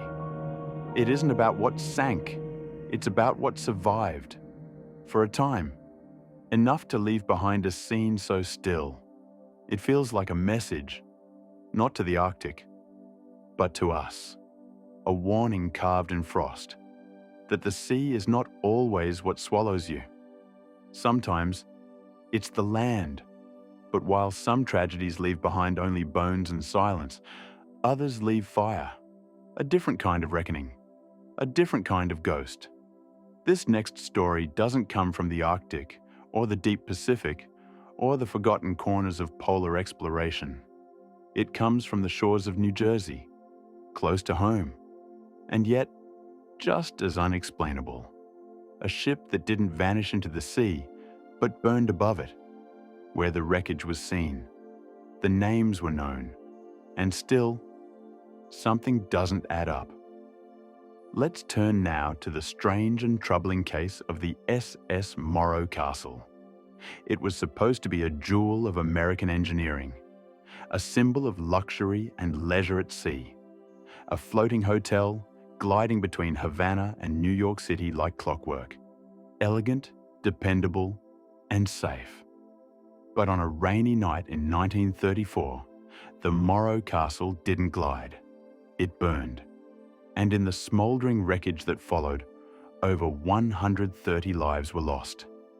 Dozens more were scarred forever. And one of the most disturbing maritime disasters in American history was set in motion. But this isn't just a story about fire. It's a story about what caused it, or who. Because to this day, no official explanation has ever fully held. And the man who may have known the most about what happened simply disappeared. The Morro Castle was a ship built for pleasure. Commissioned in the late 1920s, during the height of American optimism, it was designed to carry passengers between the United States and Cuba, an increasingly popular route for tourists seeking warm weather, live music, and the exotic freedom of Havana nightlife during Prohibition.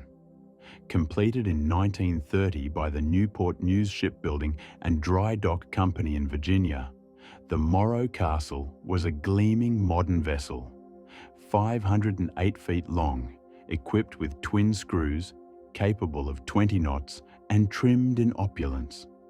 Its Art Deco interiors sparkled with polished brass, marbled staircases, and gilded lounges. She could carry over 480 passengers and nearly 250 crew. The ship was named after the fortress that guards the entrance to Havana Harbor, El Castillo de los Tres Reyes del Morro. And like the fortress, the ship was meant to feel invincible. But beneath the glamour was tension. The early 1930s were not kind to the world. The Great Depression weighed heavily on the economy, and the seafaring world, once romantic, had begun to fray under pressure. Maritime unions grew restless. Shipping companies cut corners. and passengers, eager for distraction, boarded ships like the Morro Castle with the unspoken hope that luxury might drown out the creeping anxieties of the age. The crew of the Morro Castle was a mixture of seasoned seamen and younger men seeking steady work in an unstable time. Among them was a radio operator named George Rogers, a quiet, unassuming man from New Jersey. He wasn't especially liked, but he was trusted. The ship's captain was Robert Wilmot, a strict, by-the-book officer in his mid-50s, known for his rigid discipline and terse demeanor. To his crew, he was an enigma, respected but not warm. He didn't drink, didn't mingle, and rarely smiled. Still, under Wilmot's command, the Morro Castle made its regular voyages to and from Havana without incident. Until September 1934. The ship had left Havana on September 5th, carrying 318 passengers and 231 crew.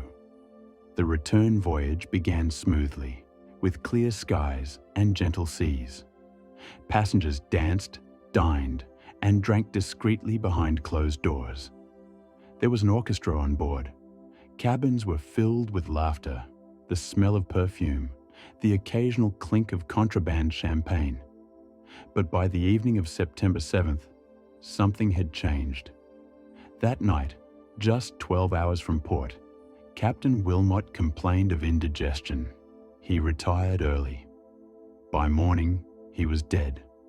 The official cause was said to be a heart attack, but some later speculated it wasn't that simple. There were rumors, whispers among the crew, that Wilmot had been acting strangely in the days leading up to the voyage, that he had expressed fears about sabotage, that he didn't trust certain members of his crew. These claims were never confirmed, but they never entirely went away either. With Wilmot dead, command of the ship passed to Chief Officer William Worms, a capable but less experienced leader suddenly thrust into responsibility at a critical moment. By midnight, as the Morro Castle steamed northward off the coast of New Jersey, the weather began to turn. Winds picked up. Rain lashed against the portholes. The ship bucked slightly in the growing swells. Then, just before 3 a.m., a fire was spotted. At first, it seemed manageable, a faint glow near a writing room on B deck. But within minutes, flames were racing along the passageways. The Morro Castle was made with steel, but much of her interiors were wood-panelled, lacquered, and flammable. The varnish, the wall coverings, the carpets, all fed the flames. The ship had fire doors, but they failed to close. The alarms malfunctioned, and within 15 minutes, the Morro Castle was an inferno. Thick smoke filled the hallways. Passengers awoke coughing, disoriented, panicked. Some were burned alive in their cabins. Others tried to navigate the narrow stairwells, only to be overtaken by heat and smoke. Above deck, chaos reigned. Lifeboats jammed. Some davits refused to lower. Crew members gave conflicting orders, or none at all. Those who reached the railings had to make an impossible choice: stay aboard a burning ship or leap into dark, churning seas. Many jumped. Few survived. Some lifeboats managed to launch, but were quickly swamped or lost in the surf. Others were never released, and several, according to survivor accounts, were commandeered by crew members who fled without warning, leaving passengers behind. The fire had reached the radio room, but George Rogers, the radio operator, stayed at his post. Or so the official story goes. For over 30 minutes, Rogers is said to have transmitted SOS signals continuously, his hands blistering as he worked the keys. Thanks to those signals, ships along the coast were alerted. Rescue boats began to mobilize. But there's a problem with this version of events. Some survivors later questioned whether the distress signals were ever sent at all. Others claimed the messages had been delayed. Precious minutes lost while Rogers waited. Waited for what? When help finally arrived, the Morro Castle was a blackened skeleton drifting just off the beach at Asbury Park. A haunting silhouette, visible from shore, still smouldering. Some bodies washed ashore with it. Others were never found. In total, 137 people died. The nation was horrified. Photographs of the scorched liner became front-page news. Public outrage swelled. Investigations were launched. And slowly, suspicions began to surface. Because once the wreck was examined, things didn't quite line up. For one, the fire appeared to have started in multiple locations simultaneously, not from a single ignition point, as would be expected in an accidental blaze. Several of the ship's safety systems were found to have been disabled. The fire doors had been propped open. Key passages had been blocked. Even stranger, the body of Captain Wilmot, who had died just hours before the fire, was found to contain small traces of a barbiturate, though no one could prove it wasn't administered post-mortem or for medical reasons. And George Rogers, the radio operator hailed as a hero, became a person of interest. Quiet, reclusive, and oddly unfazed by the disaster, Rogers had quickly returned to land and taken up work elsewhere. But when investigators asked him for a detailed account of the night, his story changed. Small inconsistencies crept in, timelines blurred, and then Rogers left the area altogether. He changed jobs, moved from town to town, and eventually vanished from public life.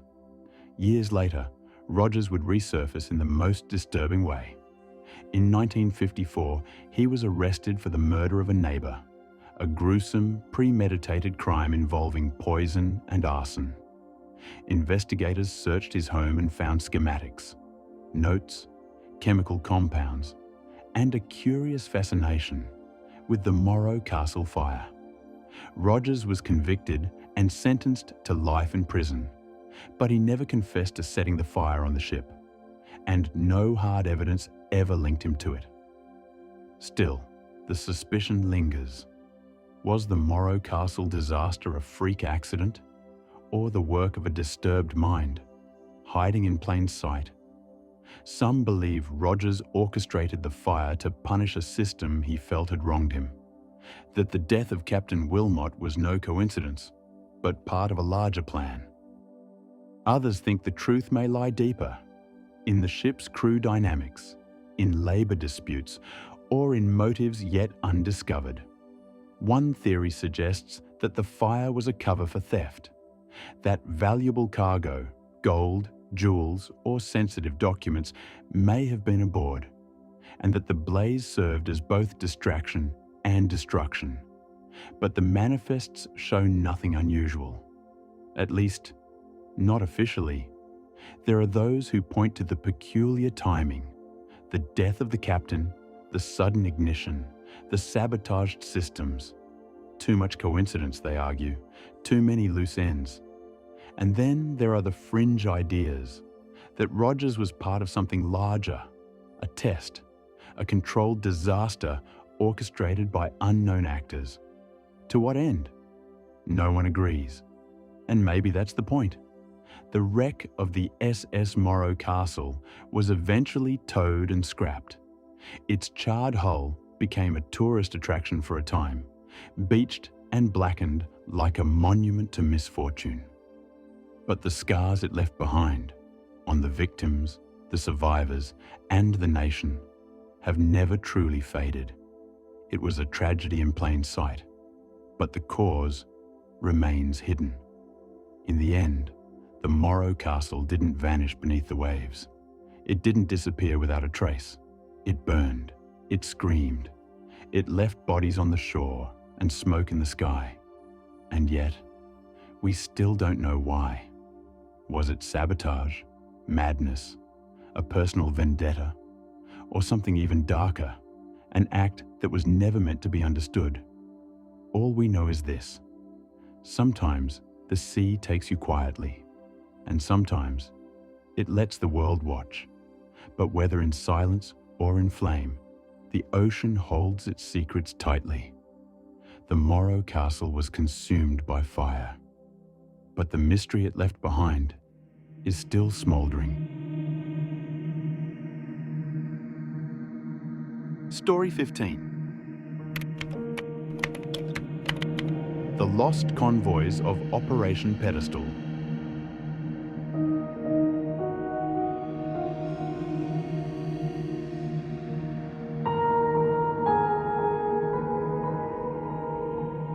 From the charred bones of the Morro Castle, a ship that died screaming in flame and fury, its secrets seared into history, we now drift into quieter waters. But don't let the stillness fool you. Not all disappearances come with fire. Some slip silently beneath the waves, never to be seen again, and some are hunted. This is the story of Operation Pedestal, a World War II convoy so vital, so desperate, that the entire Mediterranean seemed to close in around it.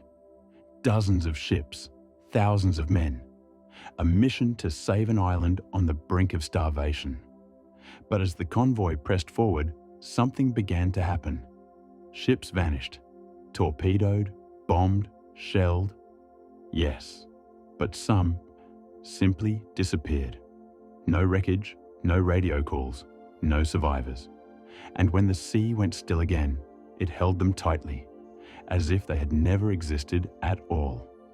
Let's turn to the haunted blue of the Mediterranean and the strange story of the lost convoys of Operation Pedestal. It begins in August 1942. The Second World War is raging across Europe, Africa, and the seas in between. Malta, a tiny island south of Sicily, is under siege. Once a strategic jewel of the British Empire, Malta now finds itself isolated, surrounded by Axis powers, and bombed daily by German and Italian planes. Its people are starving, its defences crumbling, and its fuel reserves, critical for air and naval power in the Mediterranean, are almost gone. If Malta falls, the Axis will control the heart of the Mediterranean, and so the Allies make a decision. They will attempt one final convoy, one last desperate push to break the blockade and bring supplies to the island. The operation is given a name: Pedestal. It sounds sturdy, like something meant to hold up the weight of the world. And in a way, it does. The plan is simple, at least on paper. A convoy of 14 merchant ships will depart from Gibraltar, loaded with food, fuel, and ammunition. They'll be escorted by a formidable armada: battleships, aircraft carriers, cruisers, destroyers, and dozens of smaller support vessels. Their destination, the grand harbour of Valletta, Malta, just over 1,600 miles. But every mile will be contested. Waiting along the route are German U-boats, Italian submarines, dive bombers, torpedo planes, coastal artillery, and fast attack boats. The Axis knows the convoy is coming, and they're prepared to destroy it. From the moment the ships depart Gibraltar on August 10th, 1942, the sea becomes a battlefield. By the second day, they are already under attack. German reconnaissance planes shadow the fleet. Torpedo bombers scream down from the sky. And beneath the surface, U-boats lurk, silent, patient, deadly. It doesn't take long for the first ship to vanish. The Wairangi, a merchant freighter, is struck midship by a torpedo. She breaks apart in the early morning light, smoke rising against the dawn. There is no time to rescue survivors. The convoy must keep moving. That is the brutal arithmetic of naval war. But it's what happens next that begins to unnerve even the most hardened sailors. Some ships don't explode. They simply stop responding. The Almeria Likes, An American cargo ship is last seen passing the Straits of Sicily. She's under air attack, yes, but holding course. Then, nothing. No smoke, no distress call, just silence. Her last known position is recorded in the logbooks. But when the convoy reaches the coordinates, there's no wreckage, no lifeboats, not even an oil slick. She is gone, as if the sea had reached up and swallowed her whole. Over the next few days, the pattern repeats. Ships fall behind the convoy. Some report engine trouble. Some are ordered to take evasive action. Some are simply out of radio contact. And then, nothing. They don't rejoin. They aren't seen again. In all, 9 merchant ships are lost during Operation Pedestal. Some are confirmed sunk, their twisted hulls seen slipping beneath the waves. Others are presumed destroyed. But the records are strangely vague. Post-war investigations struggle to account for some of the losses. Conflicting reports emerge. One U-boat crew claims to have sunk a British freighter near Pantelleria, but the Royal Navy has no matching ship listed in that area. A pilot reports seeing a burning vessel off the coast of Tunisia, but when rescue craft arrive, there is nothing there. And the strangest case of all, the Santa Elisa, struck by a torpedo in broad daylight, yet multiple witnesses say she didn't sink. They saw her drifting, heavily damaged, yes, but afloat. And then she was gone, vanished overnight. No wreck ever found. Even more puzzling, her cargo. She was carrying aviation fuel in sealed drums, highly volatile, dangerous, yes, but also buoyant. If the ship had sunk, debris should have floated for days. It didn't. Not a single drum was recovered, not one.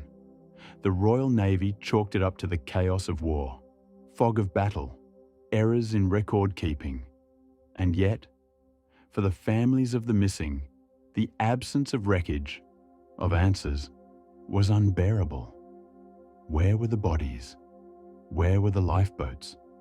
How could so many vanish in the narrow, well-traveled waters of the Mediterranean? Unlike the vastness of the Atlantic or the deep mystery of the Pacific, the Mediterranean is confined. Every inch of it is mapped, every coastline watched, and still, the ships were gone. Today, over 80 years later, only a handful of the Operation Pedestal wrecks have been definitively located. The rest remain missing. Some may lie in deep trenches off the coast of Tunisia, where currents run strong and visibility is near zero. Others may have been destroyed so completely by explosion or fire that no trace remains. But there are stranger theories. Some suggest that sabotage played a role, that Axis agents aboard the ships deliberately scuttled them or disabled communications before vanishing themselves. This is supported, in part, by reports of irregular radio traffic during the voyage, bursts of Morse code that didn't match Allied protocols. Was someone sending secret messages or jamming signals? The British Admiralty launched several inquiries after the war, but many files remain classified or redacted, and some survivors speak of things they were told never to repeat. One sailor, decades later, recalled a ship disappearing from view in less than a minute. One moment, it was there, he said, and then it just wasn't. No explosion, no sound, just a hole in the line, and a feeling in his gut that something was wrong. Another survivor spoke of strange lights seen underwater at night, flickering green and white, like lanterns moving beneath the waves. He thought at first they were enemy divers, saboteurs, but no bodies were ever recovered. No diving equipment, no evidence, just the stories and the silence. Some have speculated that the Axis may have deployed experimental weapons. Italy, in particular, was known to use manned torpedoes, small, two-man submersibles capable of navigating into harbours and attaching explosive charges to hulls. Could these craft have been used to target convoy ships from below? It's possible, but again, the evidence is thin, and the secrecy surrounding the mission makes confirmation difficult. Other theories go further still. There are those who believe that some of the ships were taken, not destroyed, that they were captured intact and towed away under cover of darkness. One declassified British memo refers cryptically to missing tonnage potentially intercepted by hostile marine forces. No specifics are given, and the term hostile marine forces is never defined. Was it a euphemism or something else?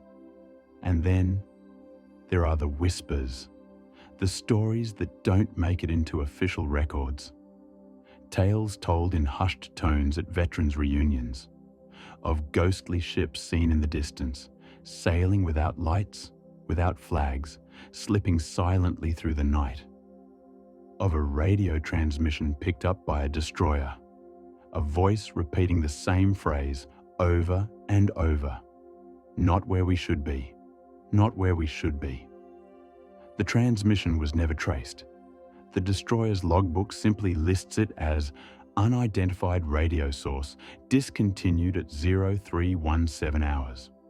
No further action taken. Some believe the voice came from one of the missing ships, still afloat, somewhere out there, adrift in time. Others believe it was a mistake, a fragment of static. But what if it wasn't? What if some of those ships are still out there, lost in a fold of ocean current or memory, drifting in waters that don't quite match our maps? There is one final haunting element to this story: the sea itself. The Mediterranean is ancient, steeped in history, in legend. It has swallowed empires. Beneath its waves lie Roman galleys, Carthaginian triremes, Byzantine warships, thousands of years of wrecks, and some say it remembers. There is a belief, unscientific, but deeply held among sailors, that the Mediterranean doesn't give up its dead easily, that its currents twist and conceal, that its floor is layered not just with sand and salt, but with memory. The ancient Greeks believed the sea had a will of its own. They called it thalassa, not just water, but a living entity. Capricious, vengeful. Could it be that some part of that myth still lingers? That the sea, when angered, swallows not just ships, but records? That it can erase as cleanly as it can kill? Operation Pedestal succeeded. Barely.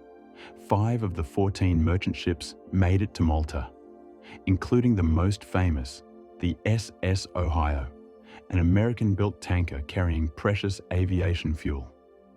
She arrived, bomb-scarred and half-sunk, held afloat by destroyers lashed to her flanks like crutches. Her deck was awash, her engines silent, but she was upright, and she made it. Thanks to her, Malta survived, the island endured, and the war shifted. But the price was staggering. Over 500 sailors and airmen died in the operation. Dozens of ships were lost, and some never accounted for. Their names appear in naval records, their coordinates marked with uncertainty, but the wrecks remain unseen.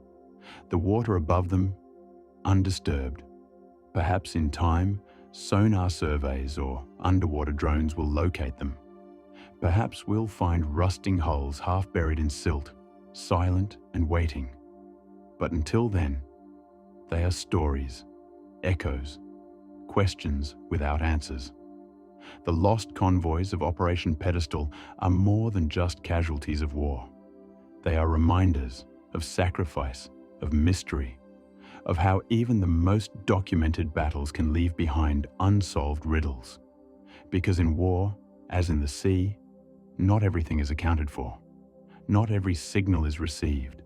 Not every ship returns. And sometimes, the only thing left behind is silence.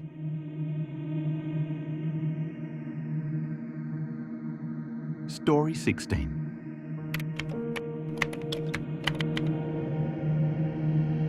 The Black Swan Shipwreck.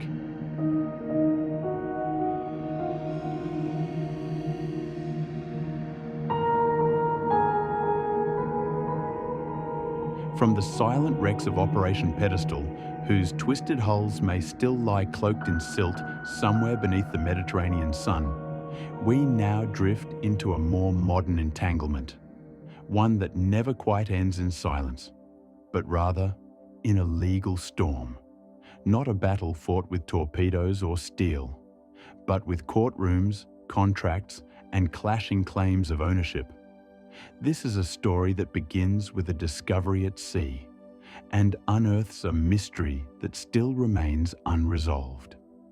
The waters off the coast of Portugal are warm, blue, and deceptively calm. Beneath them, the seabed is cluttered with the debris of empires, Roman amphorae, Moorish anchors, fragments of galleons, and the twisted skeletons of steam-powered leviathans from the industrial age. But in 2007, a team of deep-sea treasure hunters found something that would spark an international firestorm. The company was Odyssey Marine Exploration, a Florida-based outfit with a reputation for pushing the boundaries of marine archaeology and commercial salvage. Their specialty? Finding shipwrecks, often deep, often forgotten, and often very lucrative. On a quiet day in May, using advanced sonar and remotely operated vehicles, Odyssey located a shipwreck in international waters somewhere west of the Strait of Gibraltar. The precise coordinates were kept secret.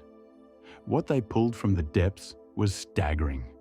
17 tons of silver and gold coins, over 500,000 of them, unmarked, untouched, packed into sealed containers that had sat undisturbed for centuries. The estimated value exceeded $500 million. The operation was shrouded in secrecy. Odyssey codenamed the project Black Swan. From the moment the news broke, speculation swirled. What ship had this treasure come from? Some said it was a merchant galleon from the 17th century. Others thought perhaps a British vessel carrying colonial bullion.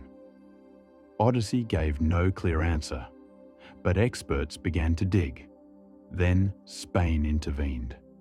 The Spanish government, upon learning of the recovered coins, filed a legal claim in US courts. Their argument was clear. The treasure had been illegally taken from a Spanish military vessel. Not a merchant ship, not a private venture, but a warship. Odyssey denied this. They claimed the wreck was in international waters and that no definitive identification had been made.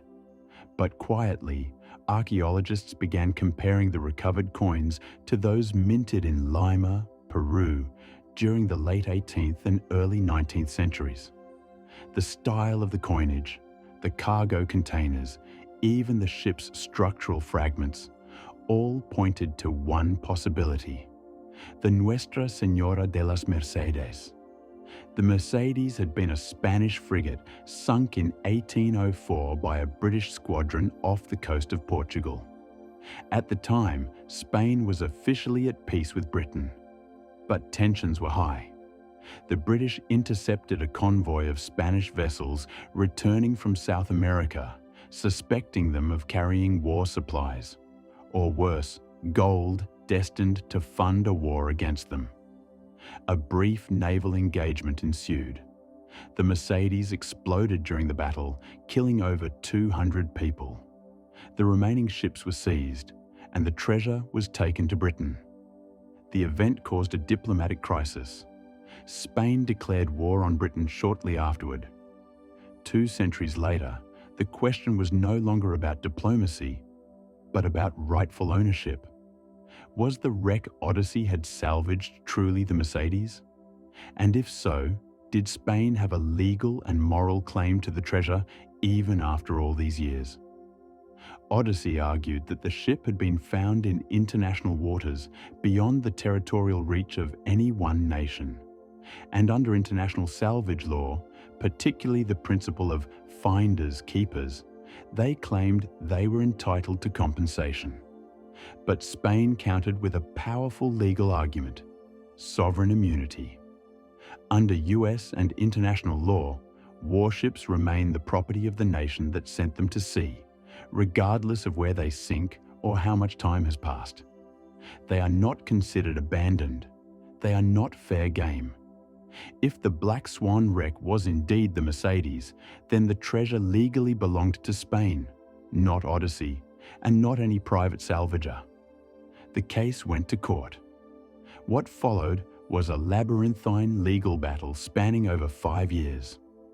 Documents were subpoenaed, ship logs examined, historians brought in as expert witnesses. Odyssey, for its part, refused to disclose the exact coordinates of the wreck, citing proprietary methods and trade secrets. But the evidence continued to mount. Among the coins recovered, nearly all bore mint marks from Lima. Many dated between 1780 and 1803, perfectly matching the Mercedes timeline. Artifacts from the wreck, including cannon fragments and navigational instruments, further supported the identification. Spanish researchers even found matching documentation in naval archives, detailing the cargo manifest of the Mercedes and its intended return to Cadiz. In 2012, a US federal court ruled in favor of Spain. Odyssey was ordered to return the treasure, all 17 tons, to Spanish authorities. And just like that, what had been hailed as the greatest shipwreck discovery of the century became a bitter defeat. The coins were flown back to Spain in military transport planes. When they arrived in Madrid, they were welcomed not as lost treasure, but as national heritage, a symbol of memory, of history recovered. But even then, not everyone agreed. The descendants of those who perished aboard the Mercedes argued that the treasure should not go to the state, but to the families of the crew. After all, many of those aboard were civilians, merchants, wives and children traveling home, not combatants. Was it fair, they asked, for the modern Spanish government to claim sole ownership of a tragedy that predated its current form? The courts did not side with them. Others pointed out something more curious. In all the litigation, in all the expert testimony, the identity of the wreck was never confirmed with absolute certainty. The coins matched, the artifacts aligned, but no nameplate was recovered. No bell with the ship's name. No identifying mark that declared, with finality, this is the Mercedes. Even today, Odyssey maintains that the wreck's identity was never conclusively proven. They assert that the legal ruling set a dangerous precedent, one that discourages exploration and privatized salvage. According to them, the case revealed a troubling truth, that the boundaries of maritime law are as murky as the depths themselves. And so, we're left with a paradox. A treasure was found. A court made a decision. But the wreck? Its name is still contested. Somewhere off the Iberian coast lies the twisted ruin of a ship torn apart by fire and salt. Whether it is the Mercedes or not, it sits quietly now, looted, studied, fought over, but never truly understood. There are still questions. Why did Odyssey keep the wreck's coordinates hidden so fiercely? Was there another reason for their secrecy? Perhaps something in the wreck that didn't fit the Mercedes story? And what of the rumors that not all the treasure was turned over? That some coins were quietly sold before the legal proceedings began? There's no hard evidence, only whispers. Auction records with vague provenance. Collectors who boast, off the record, of holding a piece of the Black Swan. Others ask why the wreck was never thoroughly excavated after the trial. If it was the Mercedes, then it was a Spanish military grave. Why wasn't it preserved? Why was it left to decay in silence? Perhaps because there's more there than coins. Perhaps because some mysteries are easier to leave undisturbed. The ocean does not give up its secrets freely, and sometimes, when it does, those secrets bring more than wonder. They bring conflict, questions, disputes over history and ownership and memory. The Black Swan wreck is one of the most expensive maritime legal battles ever fought. But it's not just about treasure. It's about who has the right to claim the past. Is it the one who finds it? The one who lost it? The descendants of those who died with it? Or is it no one and everyone? And if we cannot even agree on the name of the ship, how can we be certain we understand its story? Perhaps we never will. Perhaps it will remain what it has always been. A wreck with no name, a treasure with no owner, a discovery that unearthed more questions than answers. A black swan, rare, beautiful, and unexpected, but not, it seems, without its cost.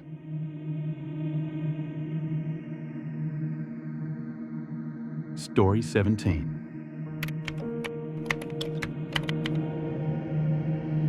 The SS Mont Blanc explosion.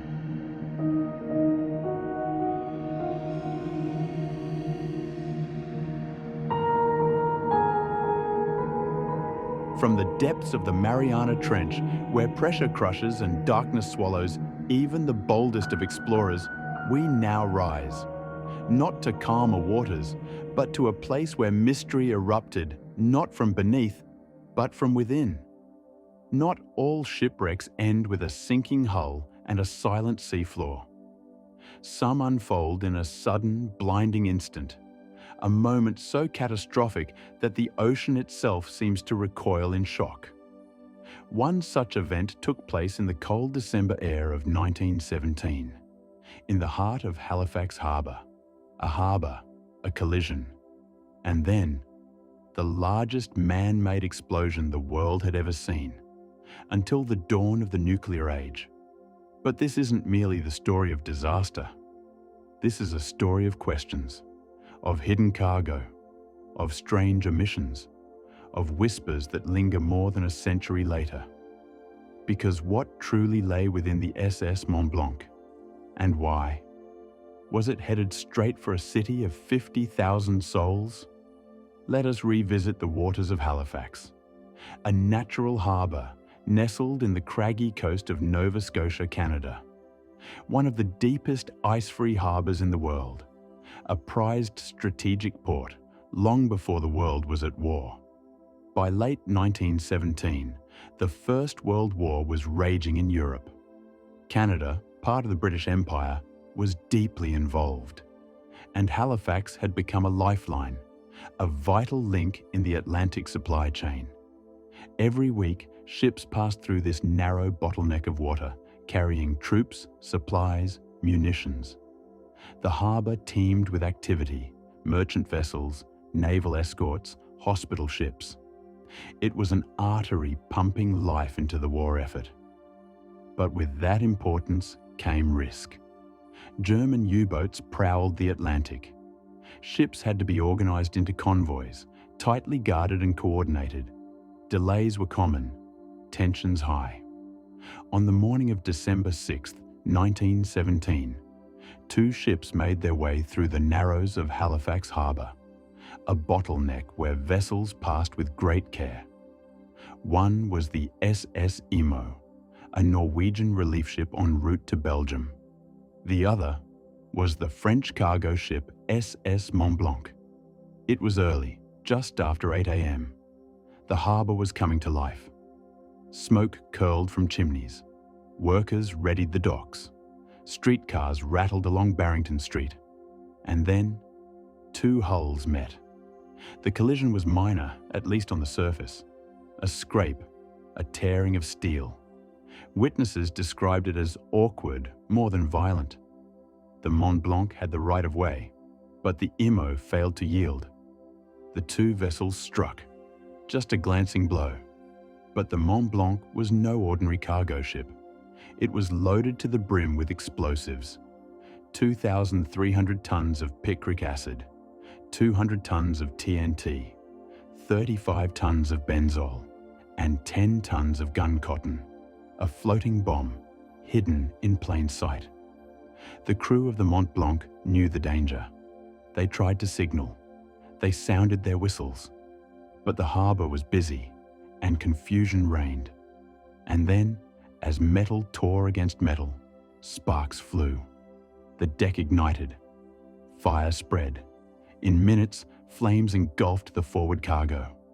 The Mont Blanc's crew, unable to fight the blaze, abandoned ship. They rowed frantically to shore, shouting warnings as they fled. But few understood what was coming. Crowds gathered to watch the fire. Children leaned on fences. Office workers stepped onto balconies. It was a spectacle, eerie, beautiful, almost theatrical. A plume of smoke rising over the water. And then, at 9:04 a.m., the Mont Blanc exploded. The blast was apocalyptic. A shockwave tore through the city, flattening buildings, shattering glass miles away. A tsunami surged into the harbour, lifting vessels from their moorings and smashing them onto shore. Rail lines twisted. Trees vanished. In an instant, the north end of Halifax was erased. The explosion killed nearly 2,000 people. Thousands more were injured. Entire neighbourhoods were incinerated. The blast was felt over 170 miles away. The Mont Blanc was gone. Nothing of its hull remained. It had become, quite literally, vapour. At the time, it was the most powerful man-made explosion in history, second only to the atomic bomb decades later. But the mystery didn't die with the ship. In the hours and days that followed, confusion reigned. People searched for loved ones in rubble. Hospitals overflowed. Snow began to fall. And then, a blizzard. Cruel timing for a city already shattered. Emergency aid poured in. Boston sent a train full of doctors and supplies. The response was swift, generous, and deeply needed. But amid the tragedy, questions began to rise. Why was the Mont Blanc allowed into the harbour with such dangerous cargo? Why had no warning been given to the public? And, perhaps most strangely, what exactly was on board? Official records were eventually released. They listed the ship's cargo in detail, explosives bound for the European front. But some claimed the real story was more complicated. Could it be coincidence? Or could Halifax have been caught in the shadow of something much larger? A war effort willing to gamble civilian safety for logistical speed? Decades later, when researchers dug into the long-term environmental effects of the blast, they found curious anomalies in the soil and water near the explosion site. Elevated levels of certain heavy metals. Traces of compounds not commonly associated with the Mont Blanc's listed cargo. Nothing definitive, nothing conclusive, but strange nonetheless. To this day, scientists debate whether those traces came from the blast or from years of industrial activity that followed. There's no smoking gun, but there is smoke. And smoke, as we've seen, tends to follow fire. And yet, for all the questions, for all the theories, there remains something even more haunting. Not the blast itself, not even the devastation, but the silence that followed. No one was ever held criminally responsible for the explosion. No trials for negligence. No formal charges. A court of inquiry was held. Blame was passed like a hot coal between the two ships, their owners, their governments. In the end, no one truly answered for the disaster. And perhaps that was by design. If the Mont Blanc was carrying something more than what was declared, something dangerous, experimental, or classified, then the explosion was more than an accident. It was an erasure, a fire that didn't just burn through buildings, but through records, through accountability, through memory. And yet, Halifax remembers. The city rebuilt. It grieved. It endured. But the scars remain, not only in the foundations of old neighborhoods, but in the archives, in the folklore, in the unanswered questions. Every December 6th, a moment of silence marks the exact time of the blast. At 9:04 a.m., the city pauses.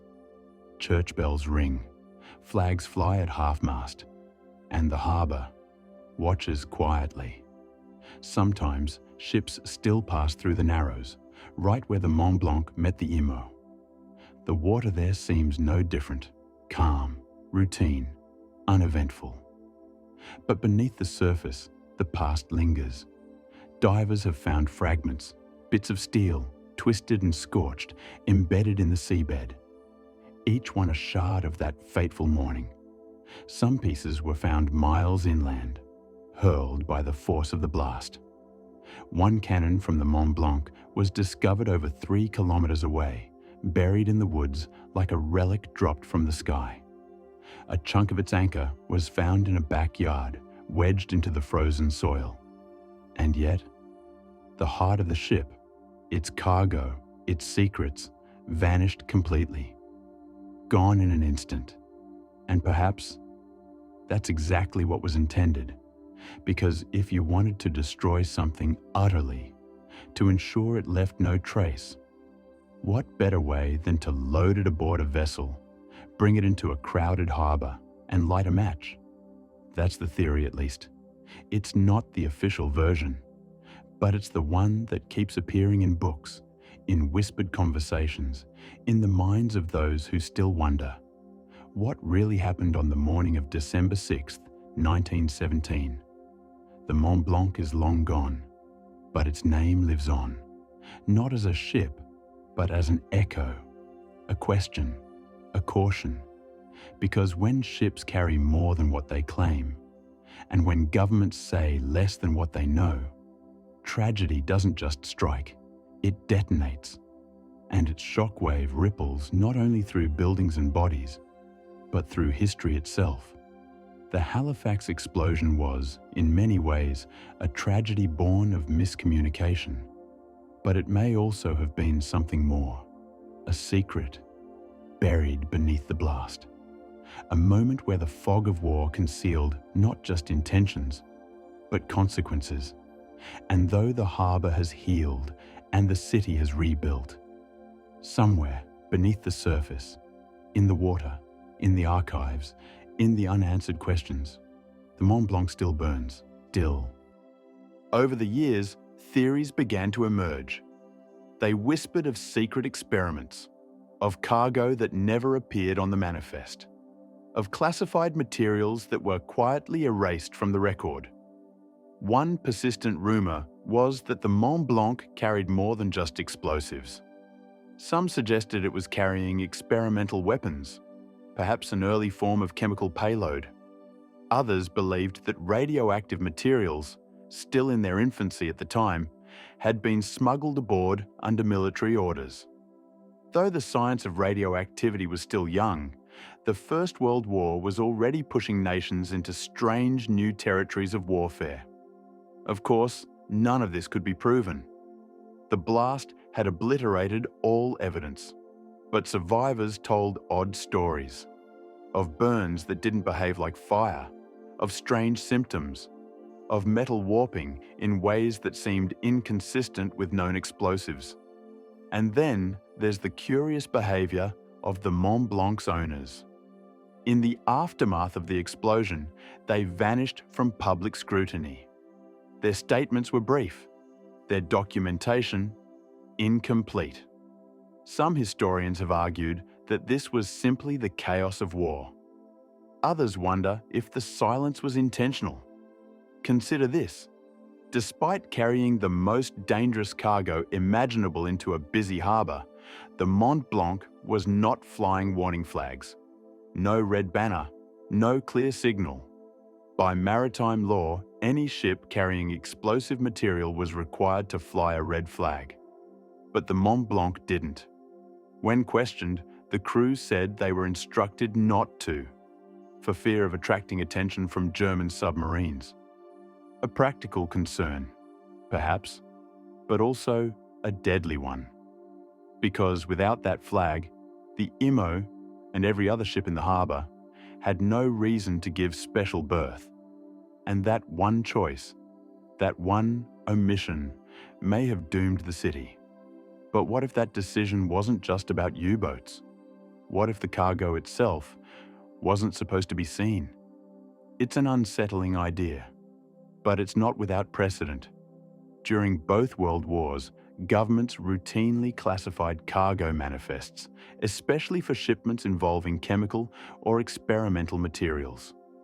Records were falsified, destinations misreported, entire ships disappeared from documentation. And while the Mont Blanc was no ghost ship, it was French. An ally, yes, but operating under its own command. French military officials had their own protocols, their own secrecy. Could something have been hidden in the hold? Could there have been more than TNT and picric acid? In the 1960s, declassified Allied documents surfaced that revealed how often hazardous materials were quietly transported through civilian ports, without local authorities ever knowing. One document referenced unauthorized high-yield materials routed through Nova Scotia in 1917, though it never mentioned the Mont Blanc by name.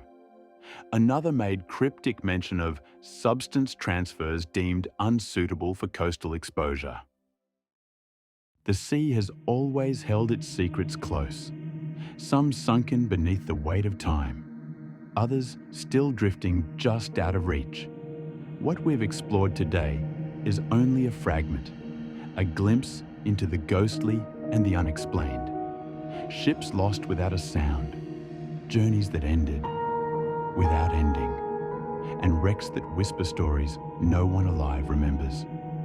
But even now, with all our technology, the ocean remains untamed, a vast, silent witness to things we may never fully understand. Because for every shipwreck we recover, there are countless others still waiting, out there, beneath the surface, just beyond where the maps go. If you've enjoyed this journey through the forgotten and the unexplainable, make sure to subscribe and explore our other voyages into mystery, memory, and the unknown. Until next time, stay curious and stay safe.